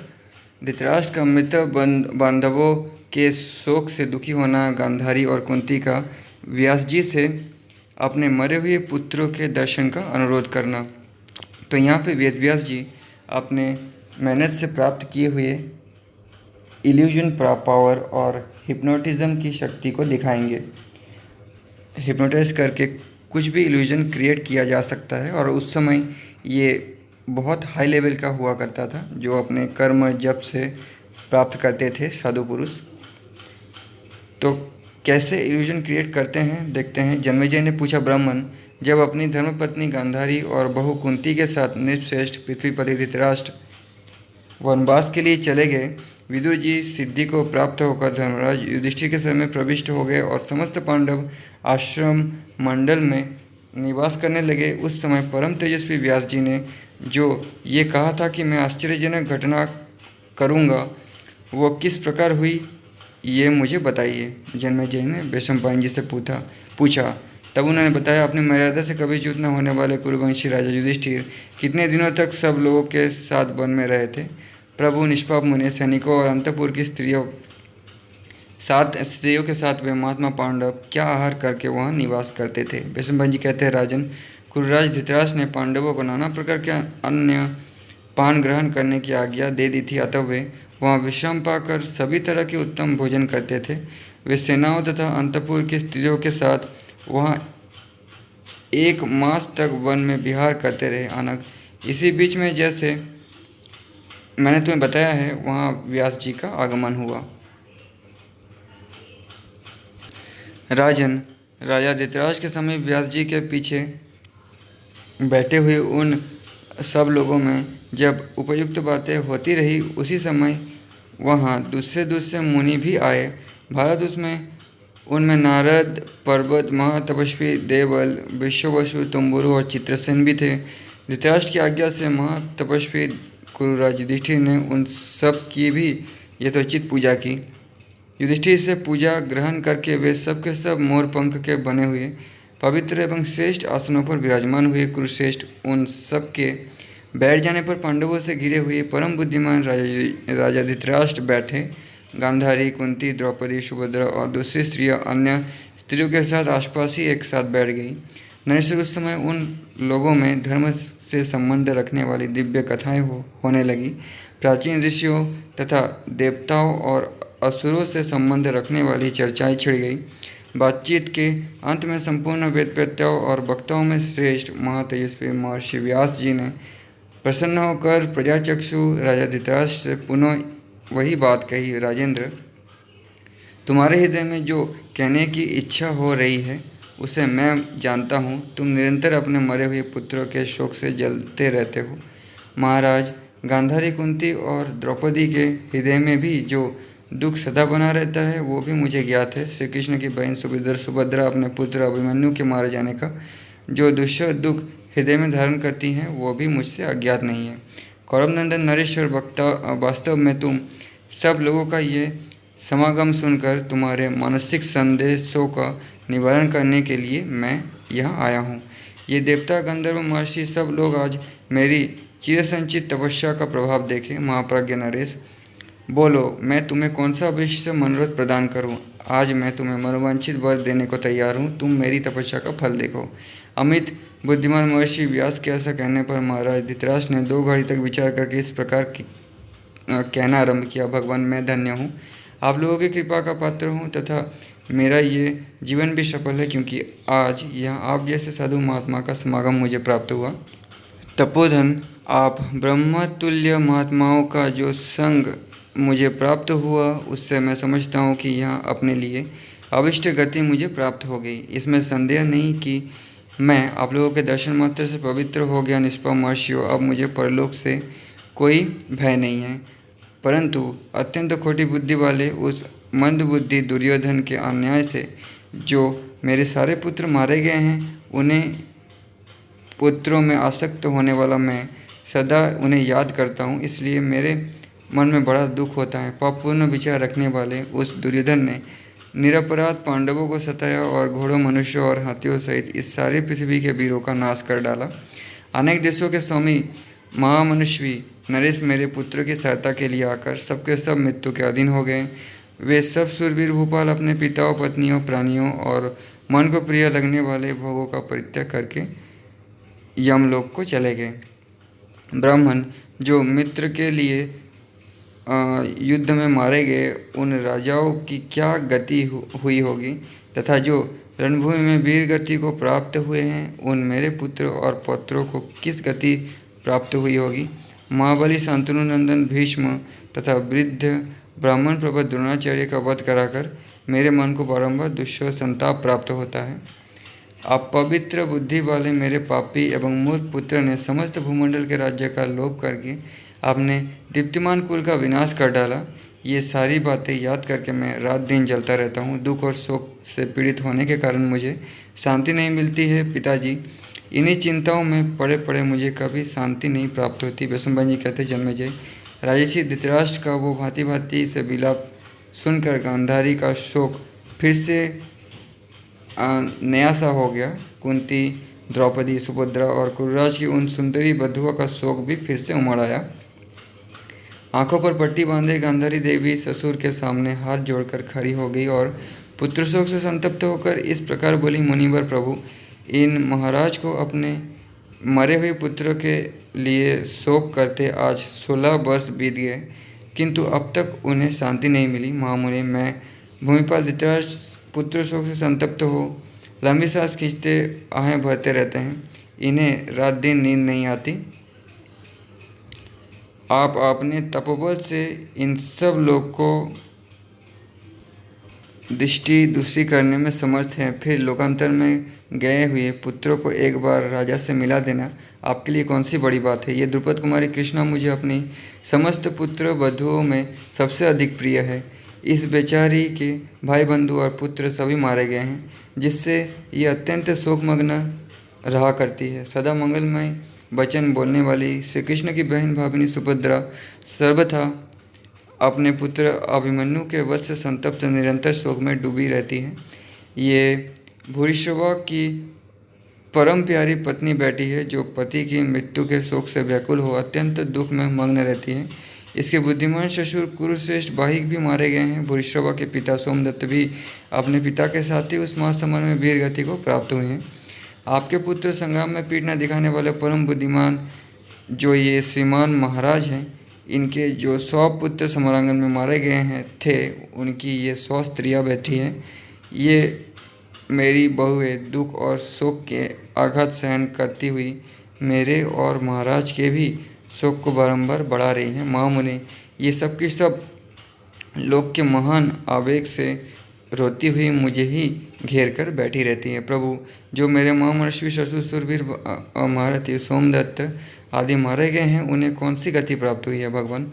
आपके प्रसाद से ये महाराज, मैं और आपकी बहू कुंती, ये सब के सब जैसे ही शोक रहित हो जाएं, कृपा कीजिए, ऐसी कृपा कीजिए। जब गांधारी ने इस प्रकार कहा, तब व्रत से दुर्बल मुख वाली कुंती ने गुप्त रूप से उत्पन्न हुई अपने सूर्यतुल्य तेजस्वी पुत्र कर्ण का स्मरण किया। दूर तक की देखने, सुनने और समझने वाले वरदायक ऋषि व्यास ने अर्जुन की माता कुंती देवी को दुख में डूबी हुई देखा। तब भगवान व्यास ने उनसे कहा, महाभागे, तुम किसी कार्य के लिए यदि कुछ कहने को इच्छा हो, तुम मन में यदि कोई बात उठी हो तो उसे कहो। तब कुंती ने मस्तक झुकाकर ससुर को प्रणाम किया और लज्जित हो प्राचीन गुप्त रहस्यों को प्रकट करते हो कहा। कुंती का कर्ण के जन्म का गुप्त रहस्य बताना और व्यास जी का उन्हें सांत्वना देना। कुंती बोली, भगवान, आप मेरे ससुर हैं, मेरे देवता के भी देवता हैं, अतः मेरे लिए देवताओं से भी बढ़कर हैं। आज मैं आपके सामने अपने जीवन का एक गुप्त रहस्य प्रकट करती हूँ, मेरी यह सच्ची बात सुनिए। एक समय की बात है, परम क्रोधी तपस्वी ब्राह्मण दुर्वासा मेरे पिता के यहाँ भिक्षा के लिए आए थे। मैंने उन्हें अपने द्वारा की गई सेवाओं से संतुष्ट कर दिया। मैं शोकाचार का पालन करती, अपराध से बची रहती और शुद्ध हृदय से उनकी आराधना करती थी। क्रोध के बड़े से बड़े कारण उपस्थित होने पर भी मैंने कभी उन पर क्रोध नहीं किया। इससे वे वरदायक महामुनि मुझ पर बहुत प्रसन्न हुए। जब उनका कार्य पूरा हो गया, तब वे बोले, तुम्हें मेरा दिया हुआ वरदान अवश्य स्वीकार करना पड़ेगा।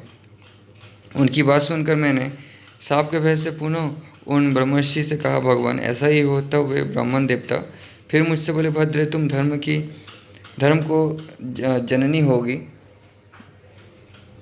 जननी होगी सुवर्ण, तुम जिन देवताओं का आह्वान करोगी वे वो तुम्हारे वश में हो जाएंगे। यूँ कहकर वे ब्रह्मर्षि अंतर्ध्यान हो गए।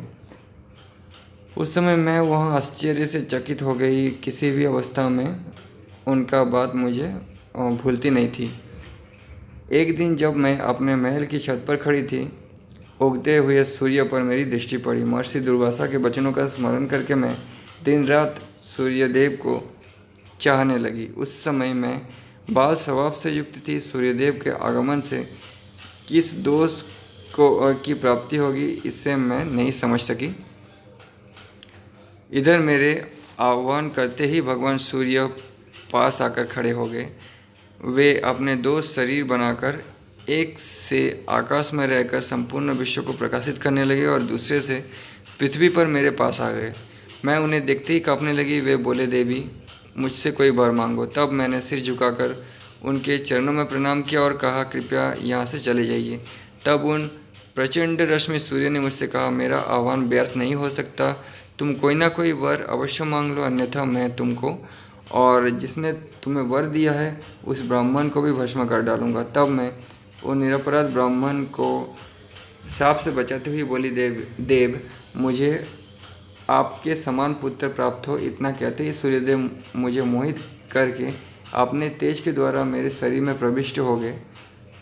तत्पश्चात बोले, तुम्हें एक तेजस्वी पुत्र प्राप्त होगा। ऐसा कहकर वे आकाश में चले गए।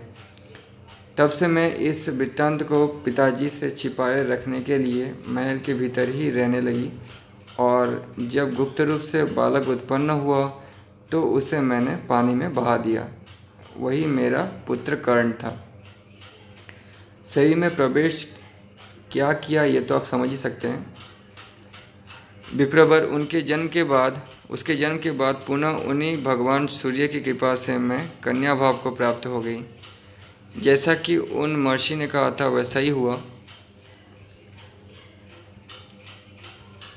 ब्रह्मर्षि से मुझ मूढ़ नारी ने अपने पुत्र को पहचान लिया तो भी उसकी उपेक्षा कर दी।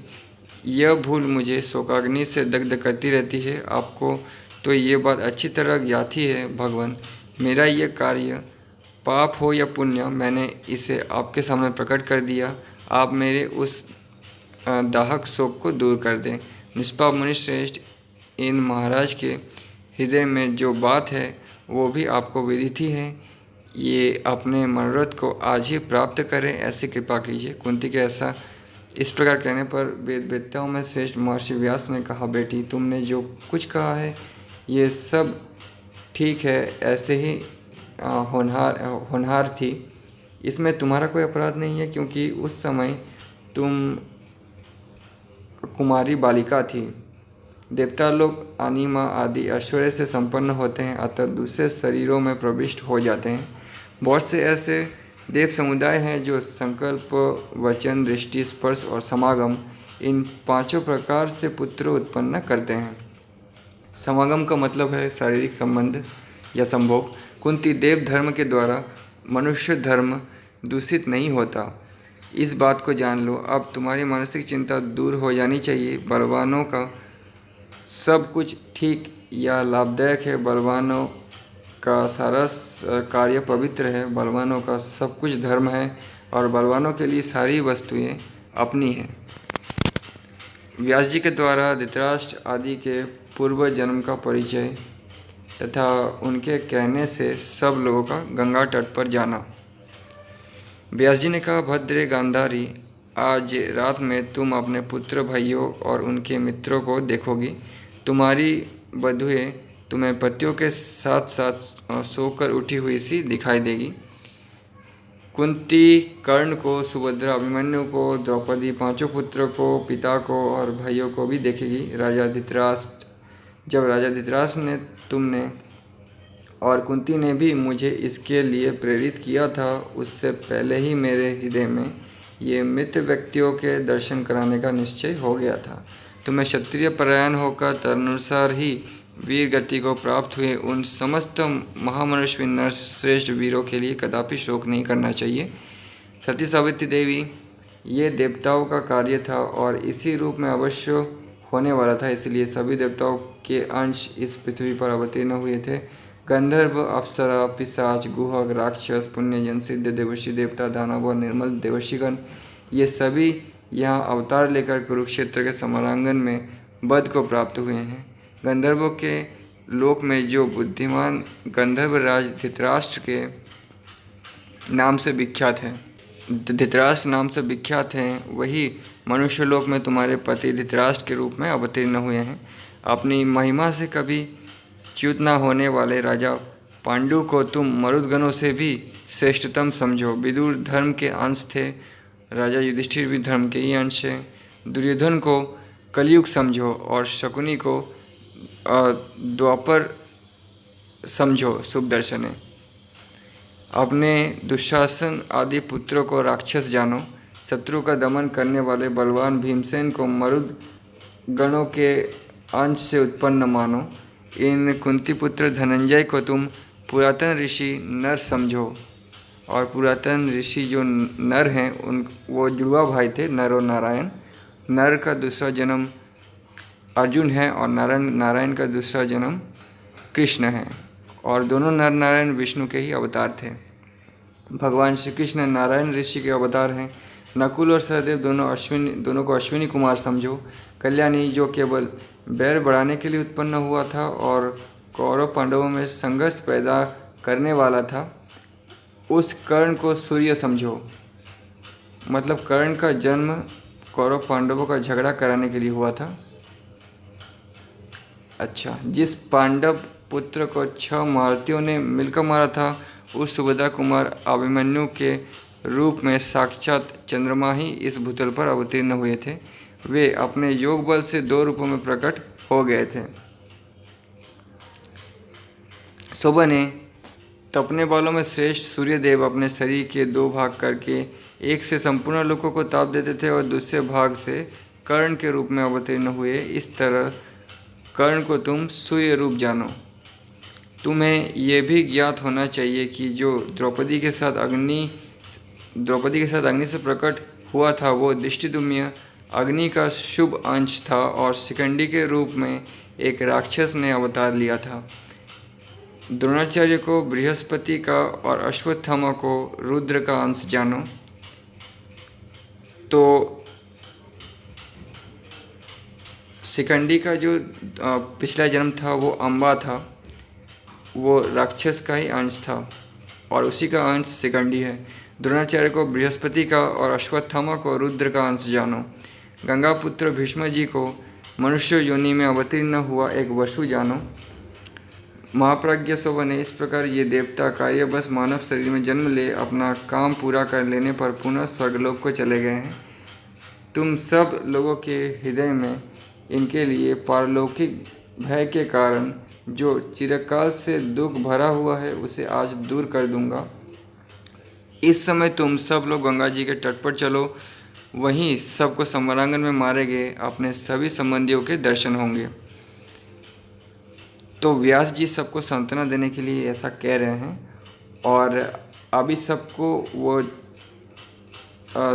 जीवित करके दिखाएंगे। इसका मतलब ये नहीं कि वो लोग सच में जीवित होकर इनके सामने आएंगे, मतलब ये है कि वेदव्यास जी सबकी आँखों को हिप्नोटाइज करके एक इल्यूजन क्रिएट करेंगे जिससे वो एक प्रतिबिंब उनका देखेंगे उन योद्धाओं का। ठीक है, ये मैं सच्ची कह रहा हूँ, जो मैंने पढ़ के जाना है। राजन महर्षि व्यास का ये वचन सुनकर सब लोग महासिंहनाद करते हुए प्रसन्नतापूर्वक गंगा तट की ओर चले।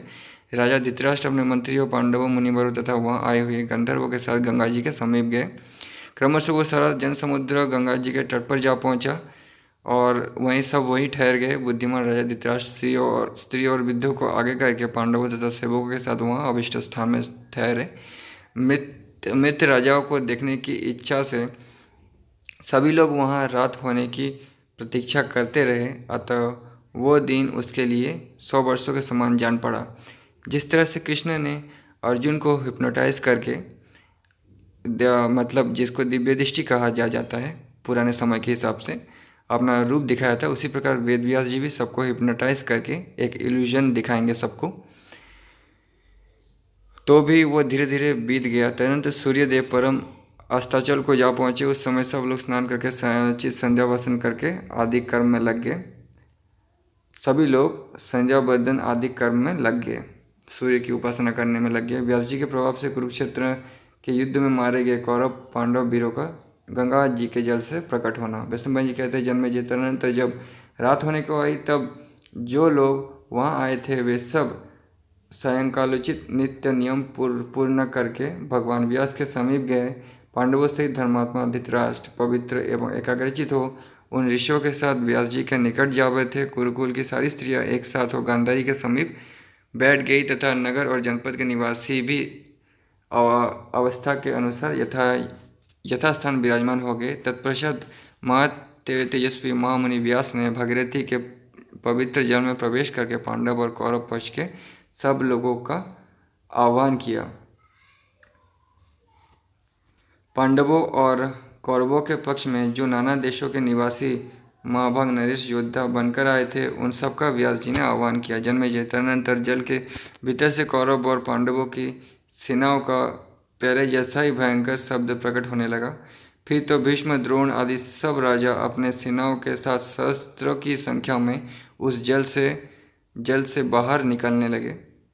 मतलब सभी योद्धा, सभी सैनिक बाहर निकल रहे हैं ऐसा लिखा गया, लेकिन इसका मतलब ये नहीं है कि सच में बाहर निकल रहे हैं। ठीक है, वेदव्यास जी ने एक सबको हिप्नोटाइज करके एक इल्यूजन बनाया जिससे उनकी आंखें ये देख रही है कि सभी जन बाहर निकल रही है। ये दुख दूर करने का एक साइकोलॉजिकल ट्रिक है और उस समय योग से या ऐसे कर्म से या अपने गुरु से ऐसे विद्या लोगों को प्राप्त होती थी। मतलब हिप्नोटिज्म तो आप आज भी होता ही है, बड़े बड़े साइकोलॉजिस्ट करते हैं। इसके बिना उनका दुख दूर भी तो नहीं होता, यही एक उपाय था, इसलिए वेदव्यास जी ने ऐसा किया। पुत्र और सैनिकों सहित विराट और द्रुपद पानी से बाहर आए। द्रौपदी के 5 पुत्र अभिमन्यु, राक्षस घटोत्कच ये सभी जल से प्रकट हो गए।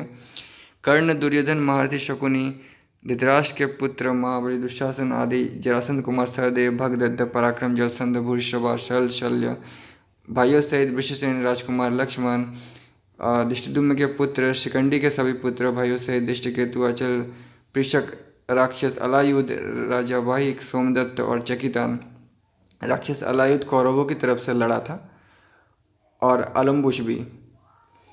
सोमदत्त और चकितान ये तथा दूसरे बहुत से क्षत्रिय वीर जो संख्या में बहुत अधिक होने के कारण नाम लेकर नहीं बताए गए हैं, सभी दैदिप्यमान शरीर धारण करके उस जल से प्रकट हुए। मतलब उनका आँख ऐसा देख रहे हैं जो वेद व्यास जी ने इल्यूजन क्रिएट किया था। जिस वीर का जैसा वेश, जैसी ध्वजा और जैसा वाहन था, वो उसी से युक्त दिखाई देता था। वहाँ प्रकट हुए सभी नरेश दिव्य वस्त्र धारण किए हुए थे।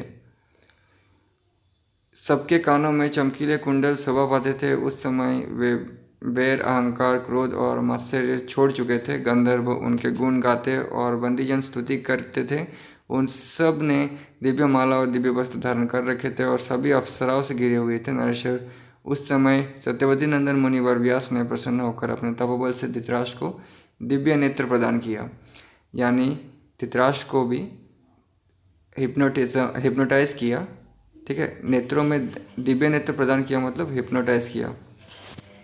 जैसे श्री कृष्ण ने अर्जुन को किया था, हिप्नोटाइज करके अपना रूप दिखाया था। मतलब अर्जुन की आंखें जो देखी थी, इसीलिए तो मैंने कहा था कि संजय ने नहीं देखा था। ये एक चित्र है। यशस्विनी गांधारी भी दिव्य ज्ञान बल से संपन्न हो गई थी। उन दोनों ने युद्ध में मारे गए अपने पुत्र और अन्य सब संबंधियों को देखा। वहाँ आए हुए सब लोग आश्चर्यचकित हो एकटक दृष्टि से उस अद्भुत, अचिंत्य और अत्यंत रोमांचकारी दृश्य को देख रहे थे।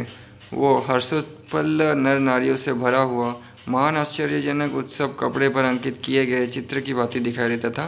भरतश्रेष्ठ राजा मुनिवर व्यास की कृपा से मिले हुए दिव्य नेत्रों द्वारा अपने समस्त पुत्रों और संबंधियों को देखते हुए आनंद मग्न हो गए। नेक्स्ट चैप्टर वैशंपायन जी कहते हैं, क्रोध और मात्सर्य से रहित तथा पाप शून्य हुए वे सभी श्रेष्ठ पुरुष ब्रह्मर्षियों की बनाई हुई उत्तम प्रणाली का आश्रय ले एक दूसरे से प्रेम पूर्वक मिले। उस समय देवलोक में रहने वाले देवताओं की भांति उन सबके मन में हर्षोल्लास छा रहा था। राजन, पुत्र पिता माता के साथ, स्त्री पति के साथ, भाई भाई के साथ और मित्र मित्र के साथ मिले। पांडव, माँ धनुधर, कर्ण, सुभद्रा, कुमार, अभिमन्यु और द्रौपदी के पांचों पुत्र, इन सब के साथ अत्यंत हर्षपूर्वक मिले। सबसे मिले, देखा सबको। भोपाल तत्पश्चात सब पांडवों ने कर्ण से प्रसन्नतापूर्वक मिलकर उनके साथ सौहार्दपूर्ण बर्ताव किया। भरतभूषण वे समस्त योद्धा एक दूसरे से मिलकर बड़े प्रसन्न हुए। इस प्रकार मुनि की कृपा से वे सभी क्षत्रिय अपने क्रोध को भुलाकर शत्रुभाव छोड़कर परस्पर सौहार्द स्थापित करके मिले। इस तरह वे सब पुरुष सिंह, कौरव तथा अन्य नरेश गुरुजनों, बांधवों और पुत्रों के साथ मिले। सारी रात एक दूसरे के साथ घूमने फिरने के कारण उन सबके मन में बड़ी प्रसन्नता थी। स्वर्गवासियों के समान ही उन्हें वहाँ परम संतोष अनुभव हुआ। जो भी इस वृत्तांत को भली भांति सुनेगा उसे इहलोक और परलोक में भी प्रिय वस्तु की प्राप्ति होगी। इतना ही नहीं, उसे अनायास ही इष्ट बंधुओं से मिलन होगा और कोई दुख शोक नहीं सताएगा। मतलब जो भी इसको पढ़ेगा या सुनेगा या समझेगा, धर्मात्माओं में श्रेष्ठ जो विद्वानों को ये प्रसंग सुनाएगा, वो इस लोक में यश और परलोक में शुभ गति प्राप्त करेगा। भारत, जो मनुष्य स्वाध्याय परायण, तपस्वी, सदाचारी, जितेंद्रिय, दान के द्वारा पाप रहित, सरल, शुद्ध, शांत, हिंसा और असत्य से दूर, आस्तिक, श्रद्धालु और धैर्यवान हैं, वे इस आश्चर्यजनक पर्व को सुनकर उत्तम गति प्राप्त करेंगे। नेक्स्ट चैप्टर, मरे हुए पुरुषों का अपने पूर्व शरीर से ही यहाँ आना कैसे संभव हो सकता है। जन्मेजय की इस संदेह का वैशंपायन जी द्वारा समाधान। सौती कहते हैं, अपने समस्त पितामहों के इस प्रकार परलोक से आने और जाने का वृत्तांत सुनकर विद्वान राजा जन्मेजय बड़े प्रसन्न हुए। प्रसन्न होकर वे पुनरागमन के विषय में संदेह करते हुए बोले, भला जिन्होंने अपने शरीर का परित्याग कर दिया है, उन पुरुषों का उसी रूप में दर्शन कैसे हो सकता है।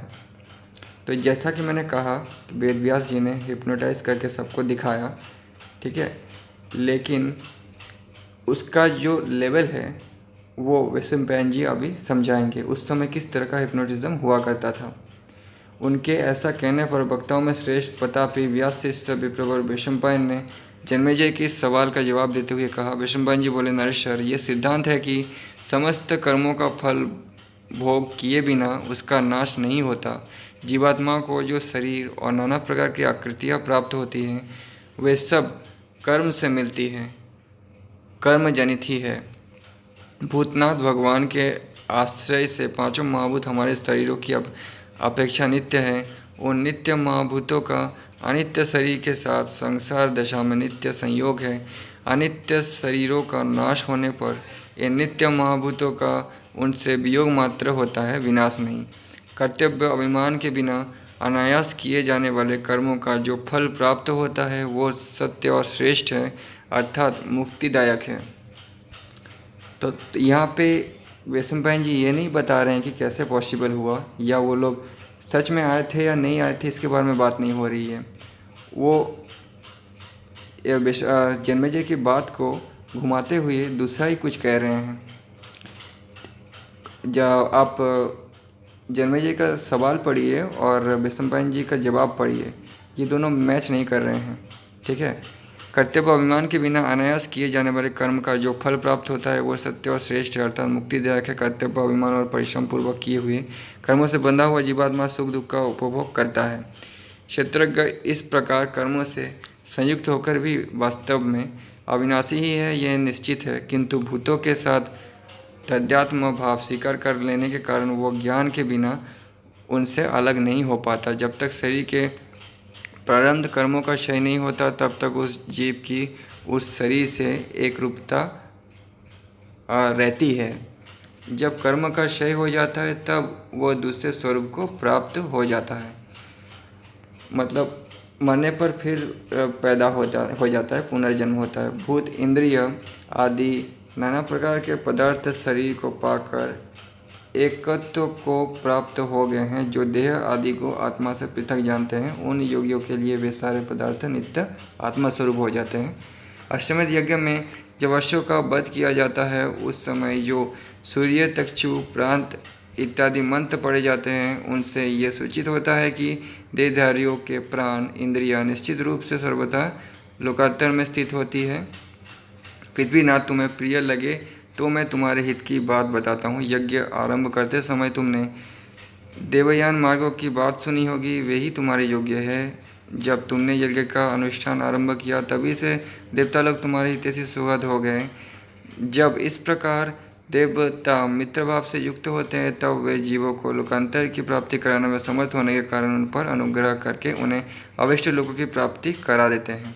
इसलिए नित्य जीव यज्ञों द्वारा देवताओं की आराधना करके लोकांतर में जाने की शक्ति पाते हैं। जो यज्ञ नहीं करते हैं वे वैसे नहीं हो पाते।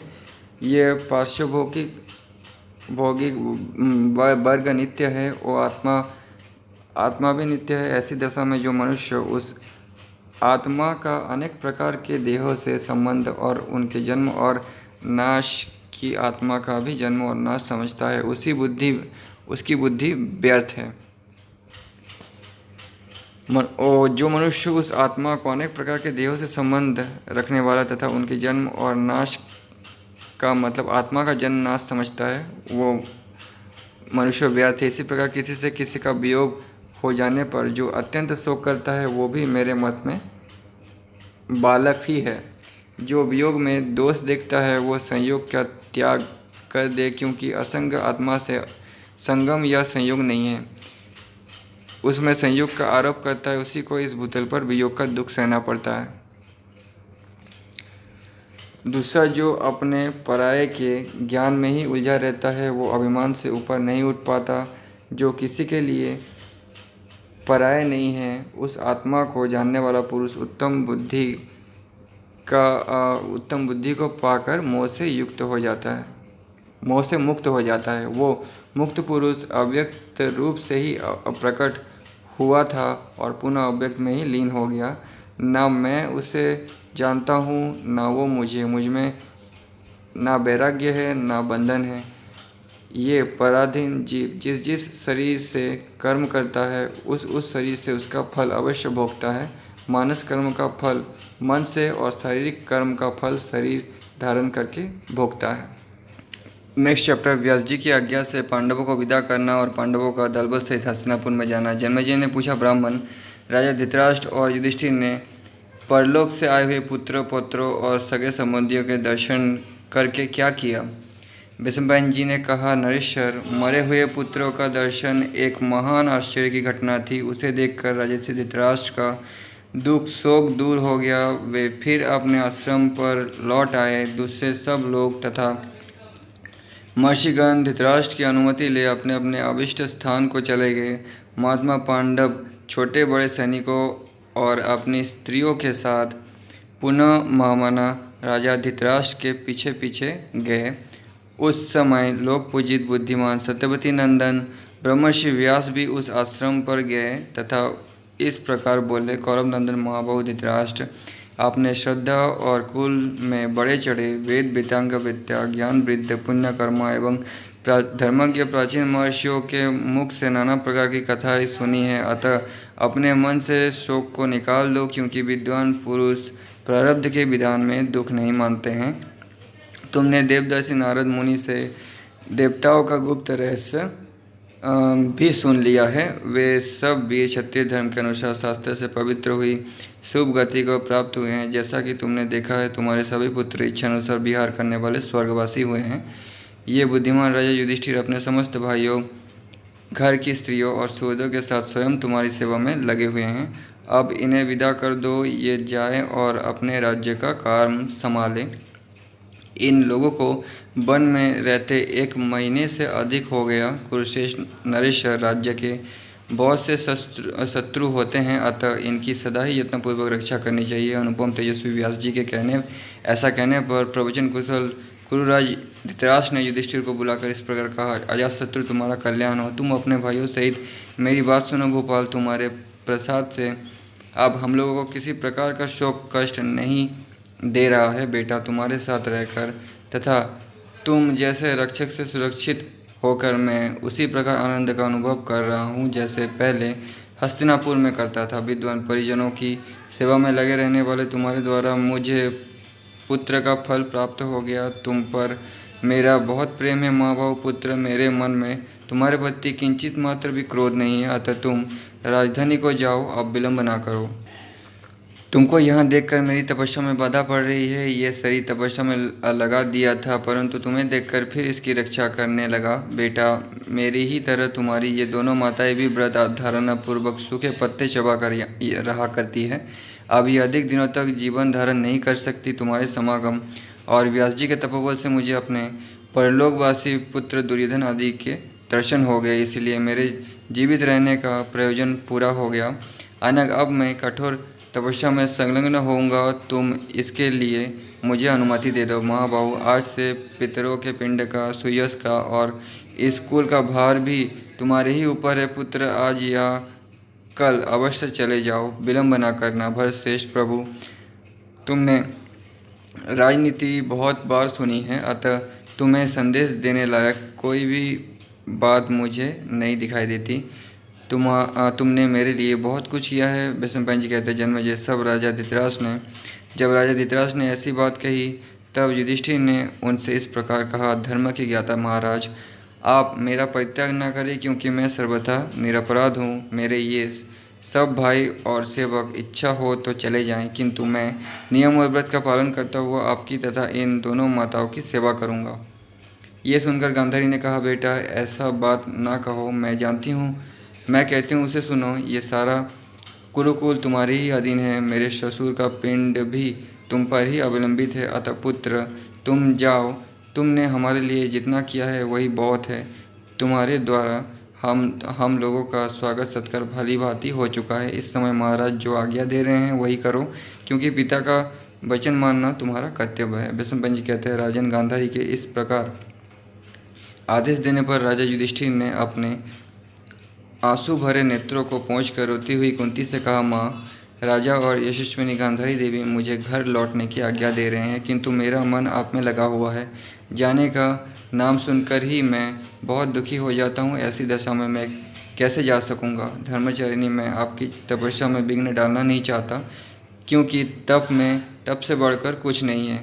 निष्काम भावपूर्वक तपस्या से परब्रह्म परमात्मा की ही प्राप्ति हो जाती है। रानी माँ, अब मेरा मन भी पहले की तरह राजकाज में नहीं लगता है, हर तरह से तपस्या करने को ही जी चाहता है। सुबह ये सारी पृथ्वी मेरे लिए सुनी हो गई है, अतः इससे मुझे प्रसन्नता नहीं होगी। हमारे सगे संबंधी नष्ट हो गए, अब हमारे पास पहले की तरह सैन्य बल भी नहीं है।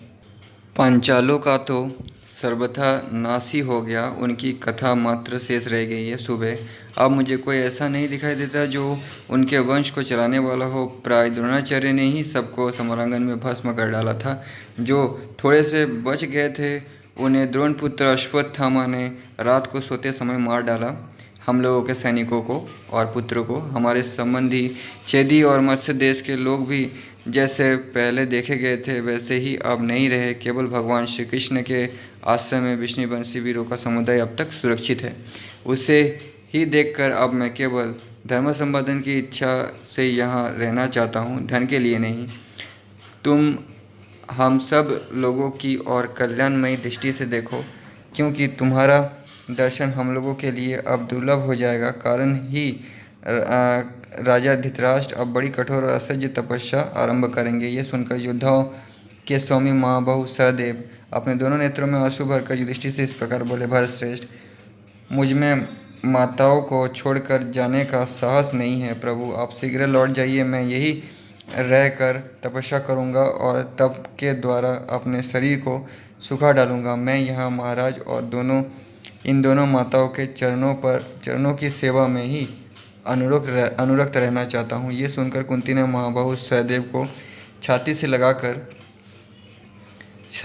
लगा लिया और कहा, बेटा ऐसा ना कहो, तुम मेरी बात मानो और चले जाओ। पुत्रों, तुम्हारे मार्ग कल्याणकारी हो और तुम सदा स्वस्थ रहो। तुम लोगों के रहने से हम लोगों की तपस्या में विघ्न पड़ेगा। मैं तुम्हारे स्नेह पास में बंद कर उत्तम तपस्या से गिर जाऊंगी। तो धृतराष्ट्र, गांधारी, कुंती, संजय ये सब परिवार और पुत्र के मोह से मुक्त हो गई। अब उनका ध्यान सिर्फ मोक्ष की तरफ ही है। इसलिए कुंती ऐसा कह रही हैं, क्योंकि समय आने पर मोह छोड़ना यही कर्तव्य है, यही बुद्धिमानी है। प्यार और मोह में क्या फ़र्क है ये तो आप समझ ही चुके होंगे। अभी कुंती देवी जो कर रही हैं ये समय से कर रही हैं, और जो समय के साथ होता है वही प्यार है। तो अब मोह छोड़ गई हैं। अब हम लोगों की आयु बहुत थोड़ी रह गई है राजेंद्र। इस समय अनेक प्रकार की बातें कहकर कुंती ने सहदेव तथा राजा युधिष्ठिर के मन को धीरज बंधाया। माता और धृतराष्ट्र की आज्ञा पाकर कुरुश्रेष्ठ पांडवों ने कुरुकुल तिलक धृतराष्ट्र को प्रणाम किया और उनसे विदा लेने के लिए इस प्रकार कहा। युधिष्ठिर बोले, महाराज आपके आशीर्वाद से आनंदित होकर हम लोग कुशल पूर्वक राजधानी को लौट जाएंगे। राजन, इसके लिए आप हमें आज्ञा दें। आपकी आज्ञा पाकर हम पाप रहित हो यहाँ से यात्रा करेंगे। महात्मा धर्मराज के ऐसा कहने पर राजर्षि धृतराष्ट्र ने कुरुनंदन युधिष्ठिर का अभिनंदन करके उन्हें जाने की आज्ञा दे दी। इसके बाद राजा धृतराष्ट्र ने बलवानों में श्रेष्ठ भीमसेन को सांत्वना दी।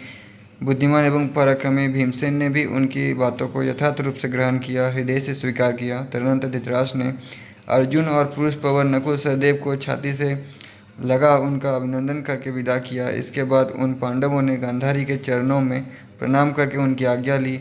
फिर माता कुंती ने उन्हें हृदय से लगाकर उनका मस्तक सूंघा। जैसे बछड़े अपनी माता का दूध पीने से रोके जाने पर बारंबार उसकी ओर देखते हुए उसके चारों ओर चक्कर लगाते हैं, इसी प्रकार पांडवों ने राजा तथा माता की ओर बार बार देखते हुए उन नरेश की परिक्रमा की। द्रौपदी आदि समस्त कौरव वस्त्रियों ने अपने ससुर को न्यायपूर्वक प्रणाम किया। फिर दोनों साधुओं ने उन्हें गले से लगाकर आशीर्वाद दे जाने की आज्ञा दी और उन्हें उनके कर्तव्य का उपदेश भी दिया। तत्पश्चात वे अपने पतियों के साथ चली गई। तदनंतर सारथियों ने रथ जोतो की पुकार मचाई। फिर ऊँटों के चिंगारने और घोड़े की हिनहिनाने की आवाज़ हुई। इसके बाद अपने घर की स्त्रियां, भाइयों और सैनिकों के साथ राजा युधिष्ठिर पुनः हस्तिनापुर की नगर को लौट आए। उसके बाद नेक्स्ट चैप्टर नारदागमन पर्व। नारद जी से धृतराष्ट्र आदि के दावानल में जल जाने का हाल जानकर युधिष्ठिर आदि का शोक। धृतराष्ट्र आदि सभी जन जल गए, दग्ध हो गए। ये युधिष्ठिर ने सुना। वैशंपायन जी कहते हैं, जन्मेजय, पांडवों को तपोवन से आए जब 2 वर्ष व्यतीत हो गए, तब एक दिन देवर्षि नारद देवेच्छा से घूमते घामते राजा युधिष्ठिर के यहाँ आ पहुँचे। तो दोस्तों, उस समय लोग पृथ्वी पर आया करते थे क्योंकि वो दिव्य युग था। माँ बहू कुर्रा युधिष्ठिर ने नारद जी की पूजा करके उन्हें आसन पर बिठाया। जब वे आसन पर बैठकर थोड़ी देर विश्राम कर चुके, तब वक्ताओं में श्रेष्ठ युधिष्ठिर ने उनसे इस प्रकार पूछा, भगवान, इधर दीर्घकाल से मैं आपकी उपस्थिति यहाँ नहीं देखता हूँ। ब्राह्मण, कुशल तो है ना आप? अथवा आपको शुभ की ही प्राप्ति होती है ना? विप्रवर, इस समय आपने किन किन देशों का निरीक्षण किया है, बताइए, मैं आपकी क्या सेवा करूं, क्योंकि आप हम लोगों की परम गति है। नारद जी ने कहा, नरेश्वर, बहुत दिन पहले मैंने तुम्हें देखा था, इसलिए मैं तपोवन से सीधे यहाँ चला आ रहा हूँ। रास्ते में मैंने बहुत से तीर्थों और गंगा जी का भी दर्शन किया है। युधिष्ठिर बोले, भगवान, गंगा के किनारे रहने वाले मनुष्य मेरे पास आकर कहा करते हैं कि महामनस्वी महाराज धृतराष्ट्र इन दिनों बड़ी कठोर तपस्या में लगे हुए हैं। क्या आपने भी उन्हें देखा है? वे कुरुश्रेष्ठ वहाँ सकुशल से तो है ना? गांधारी, कुंती और सूतपुत्र संजय भी सकुशल तो है ना? आजकल मेरे ताऊ राजा धृतराष्ट्र कैसे रहते हैं भगवान? यदि आपने उन्हें देखा हो तो मैं उनका समाचार सुनना चाहता हूँ। नारद जी ने कहा, महाराज, मैंने उस तपोवन में जो कुछ देखा और सुना है वो सारा वृत्तांत ठीक ठीक बता रहा हूँ, तुम स्थिर चित्त होकर सुनो। कुरुकुल को आनंदित करने वाले नरेश, जब हम लोग उस स्थान से लौट आए, तब तुम्हारे बुद्धिमान ताऊ राजा धृतराष्ट्र, गांधारी, बहू कुंती, सूत संजय, अग्निहोत्र और पुरोहित के साथ कुरुक्षेत्र के गंगा द्वार को चले गए। वहाँ जाकर तपस्या के धनी तुम्हारे ताऊ ने कठोर तपस्या आरंभ की। वे मुंह में पत्थर का टुकड़ा रखकर वायु का आहार करते और मौन रहते थे। उस वन में जितने ऋषि रहते थे, वे लोग उनका विशेष सम्मान करने लगे। महातपस्वी धृतराष्ट्र के शरीर पर चमड़े से की हुई हड्डियों का ढांचा मात्र रह गया था। उस अवस्था में उन्होंने 6 महीने व्यतीत किए। भारत, गांधारी केवल जल पीकर रहने लगी। कुंती भी 1 महीने तक उपवास करके एक दिन भोजन करती थी, और संजय छठे समय अर्थात 2 दिन उपवास करके तीसरे दिन संध्या को आहार ग्रहण करते थे। प्रभु, राजा धृतराष्ट्र उस वन में कभी दिखाई देते और कभी दिखाई नहीं देते थे। यज्ञ करने वाले ब्राह्मण वहाँ उनके द्वारा स्थापित की हुई अग्नि में विधिवत हवन करते रहते थे। अब राजा का कोई निश्चित स्थान नहीं रह गया। वे वन में सबर विचरते थे, घूमते थे। गांधारी और कुंती ये दोनों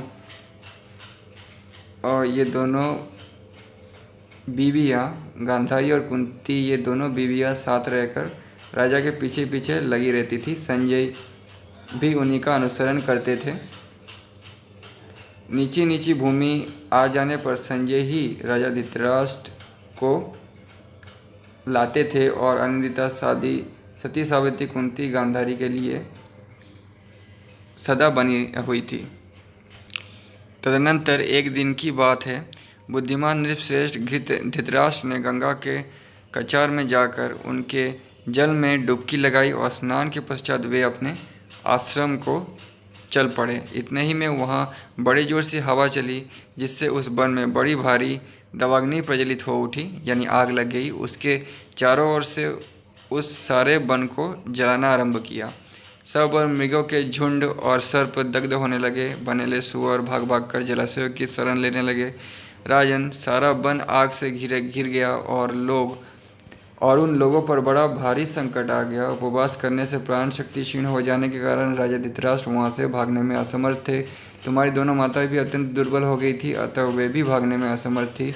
तदनंतर विजयी पुरुषों में श्रेष्ठ राजा धृतराष्ट्र ने उस अग्नि को निकट आती जान सूत संजय से इस प्रकार कहा, संजय, तुम किसी ऐसे स्थान में भाग जाओ जहाँ ये अग्नि तुम्हें कदापि जला ना सके। हम लोग तो अब यही अपने को अग्नि में होम कर परम गति प्राप्त करेंगे। तब वक्ताओं में श्रेष्ठ संजय ने अत्यंत उद्विग्न होकर कहा, राजन, इस लौकिक अग्नि से आपकी मृत्यु होना ठीक नहीं है। आपके शरीर का दाह संस्कार तो अग्नि में होना चाहिए, किंतु इस समय इस दावानल से छुटकारा पाने का कोई उपाय भी मुझे नहीं दिखाई देता, क्योंकि बचने का कोई उपाय भी नहीं है। अब इसके बाद क्या करना चाहिए ये बताने की कृपा करें। संजय के ऐसा कहने पर राजा ने फिर कहा, संजय, हम लोग स्वयं गृहस्थाश्रम का परित्याग करके चले आए हैं, अतः हमारे लिए इस तरह की मृत्यु अनिष्टकारक नहीं हो सकती। जल, अग्नि और वायु के संयोग से अपना उपवास करके प्राण त्यागना तपस्वियों के लिए प्रशंसनीय माना गया है, इसलिए अब तुम शीघ्र यहाँ से चले जाओ, विलंब ना करो। संजय से ऐसा कहकर राजा धृतराष्ट्र ने मन को एकाग्र किया और गांधारी और कुंती के साथ वे पूर्वाभिमुख होकर बैठ गए। उन्हें उस अवस्था में देख मेधावी संजय ने उनकी परिक्रमा की और कहा, महाराज, अब अपने को योग युक्त कीजिए। महर्षि व्यास के पुत्र मनसी राजा धृतराष्ट्र ने संजय की ये बात मान ली। वे इंद्रिय समुदाय को रोककर काष्ठ की भांति निश्चेष्ट हो गए और संजय वहाँ से भाग गए, क्योंकि उसे तो अपना प्राण बचाना था। इसके बाद महाभागा गांधारी, तुम्हारी माता कुंती तथा तुम्हारे ताऊ राजा धृतराष्ट्र, ये तीनों ही उस आग में जलकर भस्म हो गए, परंतु महात्मा संजय उस दावाग्नि आग से जीवित बच गए हैं। मैंने संजय को गंगा तट पर तापसों से घिरा देखा है। बुद्धिमान और तेजस्वी संजय तापसों को ये सब समाचार बताकर उनसे विदा ले हिमालय पर्वत पर चले गए। प्रजानाथ, इस प्रकार महामनस्वी कुरुराज धृतराष्ट्र, तुम्हारी दोनों माताएं गांधारी और कुंती मृत्यु को प्राप्त हो गई। भरतनंदन, वन में घूमते समय अकस्मात राजा धृतराष्ट्र तथा उन देवियों के मृत शरीर मेरी दृष्टि में पड़ी है। मैंने उनके मृत शरीर देखे हैं। तदनंतर राजा की मृत्यु का समाचार सुनकर बहुत सारे तपोधन उस तपोवन में आए। उन्होंने उनके लिए कोई शोक नहीं किया, क्योंकि उन तीनों की सद्गति के विषय में उनके मन में संशय नहीं था। पुरुष प्रवर पांडव, जिस प्रकार राजा धृतराष्ट्र तब उन दोनों देवियों का दाह हुआ है, ये सारा समाचार मैंने वही सुना है। राजेंद्र, राजा धृतराष्ट्र, गांधारी और तुम्हारी माता कुंती तीनों ने स्वतः अग्नि संयोग प्राप्त किया था, अतः उनके लिए तुम्हें शोक नहीं करना चाहिए। वैशंपायन जी कहते हैं, जन्मेजय, राजा धृतराष्ट्र यह परलोक गमन का समाचार सुनकर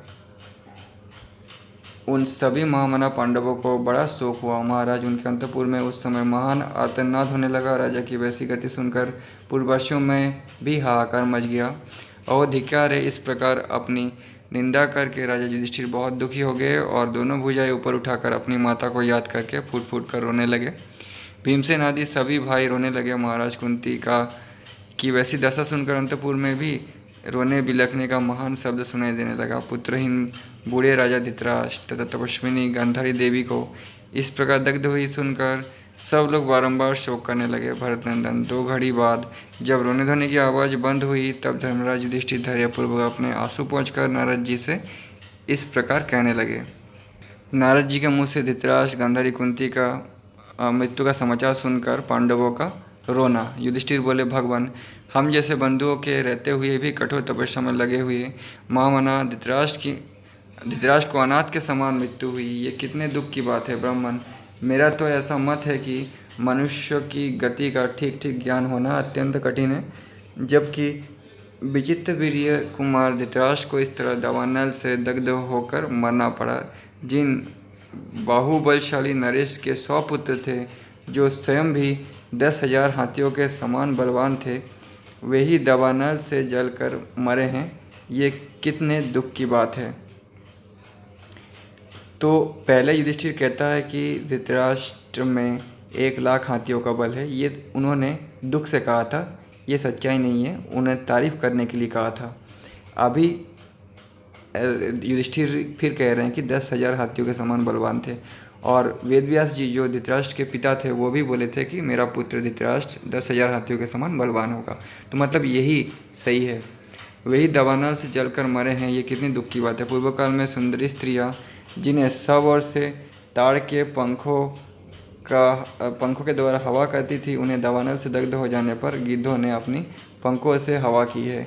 जो बहुमूल्य सैया पर सोते थे और जिन्हें सूत तथा मगधों के समुदाय मधुर गीतों द्वारा जगाया करते थे, वही महाराज मुझ पापी की करतूतों से पृथ्वी पर सो रहे हैं। मुझे पुत्रहीना यशस्विनी गांधारी के लिए उतना शोक नहीं है, क्योंकि वे पतिव्रत धर्म का पालन करती थी, अतः पति लोक में गई है। मैं तो उन माता कुंती के लिए ही अधिक शोक करता हूँ, जिन्होंने पुत्र के समृद्धशाली एवं परम समुज्जल ऐश्वर्य को ठुकरा कर वन में रहना पसंद किया था। हमारे इस राज्य को धिक्कार है, बल और पराक्रम को धिक्कार है, तथा इस क्षत्रिय धर्म को भी धिक्कार है, जिससे आज हम लोग मृतक तुल्य जीवन बिता रहे हैं। विप्रवर, काल की गति अत्यंत सूक्ष्म है, जिससे प्रेरित होकर माता कुंती ने राज्य त्याग कर वन में ही रहना ठीक समझा। युधिष्ठिर, भीमसेन और अर्जुन की माता अनाथ की भांति कैसे जल गई, ये सोचकर मैं मोहित हो जाता हूँ। सव्यसाची अर्जुन ने जो खांडव वन में अग्नि देव को तृप्त किया था, वो व्यर्थ हो गया।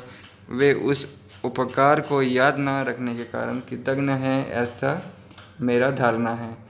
जो एक दिन ब्राह्मण का वेश बनाकर अर्जुन से भीख मांगने आए थे, उन्हीं भगवान अग्निदेव ने अर्जुन की मां को जलाकर भस्म कर दिया। अग्निदेव को धिक्कार है। अर्जुन की जो सुप्रसिद्ध सत्य प्रतिज्ञा है, उसको भी धिक्कार है। भगवान राजा धृतराष्ट्र के शरीर को जो व्यर्थ अग्नि का संयोग प्राप्त हुआ, वो दूसरी अत्यंत कष्ट देने वाली बात जान पड़ती है।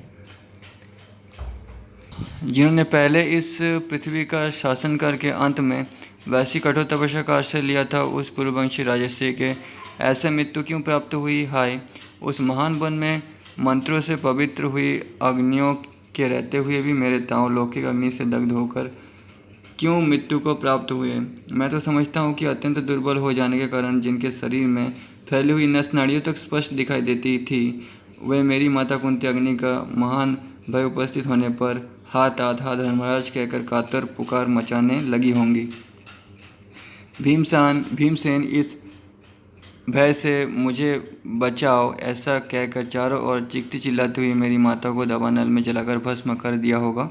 सदैव मेरी माता को अपने सभी पुत्र से अधिक प्रिय था, परंतु वो वीर माद्री कुमार भी माँ को उस संकट से बचा ना सका। ये सुनकर समस्त पांडव एक दूसरे को हृदय से लगाकर रोने लगे। जैसे प्रलय काल में पांचों भूत पीड़ित हो जाते हैं, उसी प्रकार उस समय पांचों पांडव दुख से आतुर हो उठे।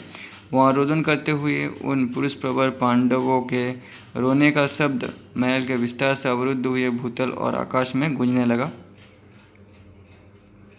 नेक्स्ट चैप्टर, गांधारी, कुंती और धृतराष्ट्र के हड्डियों को गंगा में प्रवाहित करना और साध्य कर्म करना। नारद जी ने कहा, उत्तम व्रत का पालन करने वाले नरेश, विचित्र वीर कुमार राजा धृतराष्ट्र का दाह व्यर्थ अग्नि से नहीं हुआ है। इस विषय में मैंने वहाँ जैसा सुना था वो सब तुम्हें बताऊंगा।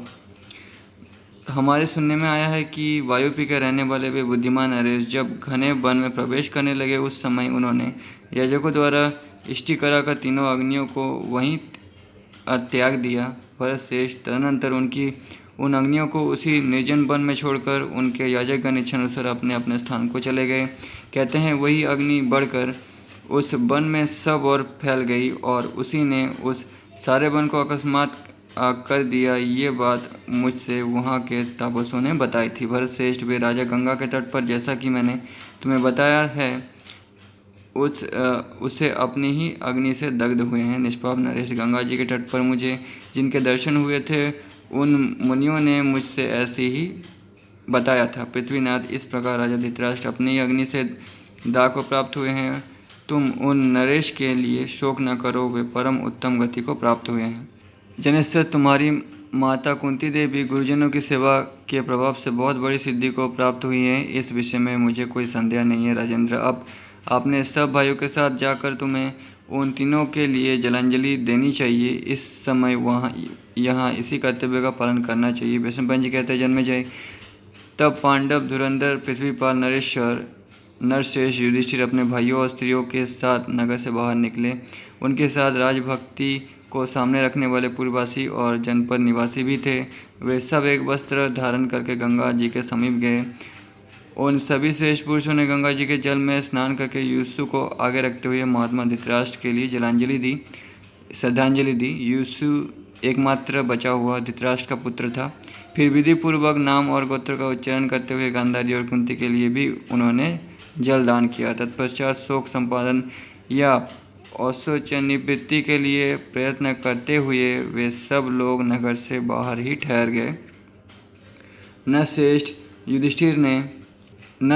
युधिष्ठिर ने जहाँ राजा धृतराष्ट्र दग्ध हुए थे उस स्थान पर भी हर द्वार में विधि विधान किए जाने वाले विश्वास पात्र मनुष्यों को भेजा और वहीं उनके साध्य कर्म करने की आज्ञा दी। फिर उन भोपाल ने उन पुरुषों को दान में देने योग्य नाना प्रकार की वस्तुएं अर्पित की। स्वस्थ संपादन के लिए दाह आदि कर्म कर लेने के पश्चात पांडुनंदन राजा युधिष्ठिर ने 12वें दिन धृतराष्ट्र आदि के उद्देश्य से विधिवत श्राद्ध किया तथा उन श्राद्धों में ब्राह्मणों को पर्याप्त दक्षिणाएं दी। तेजस्वी राजा युधिष्ठिर ने धृतराष्ट्र, गांधारी और कुंती के लिए पृथक पृथक उनके नाम ले लेकर सोना, चांदी, गोद तथा बहुमूल्य शैयाएं प्रदान की तथा परम उत्तम दान दिया। उस समय जो मनुष्य जिस वस्तु को जितनी मात्रा में लेना चाहता वो उस वस्तु को उतनी ही मात्रा में प्राप्त कर लेता था। राजा युधिष्ठिर ने अपनी उन दोनों माताओं के उद्देश्य से शैया, भोजन, सवारी, मणि, रत्न, धन, वाहन, वस्त्र, नाना प्रकार के भोग तथा वस्त्राभूषणों से विभूषित दासियां प्रदान की। इस प्रकार अनेक बार श्राद्ध के दान देकर पृथ्वीपाल राजा युधिष्ठिर ने हस्तिनापुर नामक नगर में प्रवेश किया। जो लोग राजा की आज्ञा से हरिद्वार में भेजे गए थे उन तीनों की हड्डियों को संचित करके वहां से फिर गंगा जी के तट पर गए। फिर भांति भांति की मालाओं और चंदनों से विभूषित विधिपूर्वक उनकी पूजा करके उन सबको गंगा जी में प्रवाहित कर दिया। इसके बाद हस्तिनापुर में लौटकर उन्होंने ये सब समाचार राजा को कह सुनाया। राजन तदनंतर देवर्षि नारद जी धर्मात्मा राजा युधिष्ठिर को आश्वासन देकर अभिष्ट स्थान को चले गए। इस प्रकार जिनके पुत्र रणभूमि में मारे गए थे उन राजा धृतराष्ट्र ने अपने जाति भाई, संबंधित मित्र, बंधु और सज्जनों के निमित्त सदा दान देते हुए युद्ध के समाप्त होने के बाद 15 वर्ष हस्तिनापुर नगर में व्यतीत किए थे और 3 वर्ष वन में तपस्या करते हुए बिताए थे। जिनके बंधु बांधव नष्ट हो गए थे वे राजा युधिष्ठिर मन में अधिक प्रसन्न न रहते हुए किसी प्रकार राज्य का भार संभालने लगे। तो ये आश्रम वार्षिक पर्व यहाँ पे कंप्लीट होता है। इसके बाद मूषल पर्व शुरू होगा। इसी पर्व में अर्जुन का लुटेरों के साथ युद्ध और श्री कृष्ण बलराम की मृत्यु और श्री कृष्ण के वंश का विनाश लिखा हुआ है।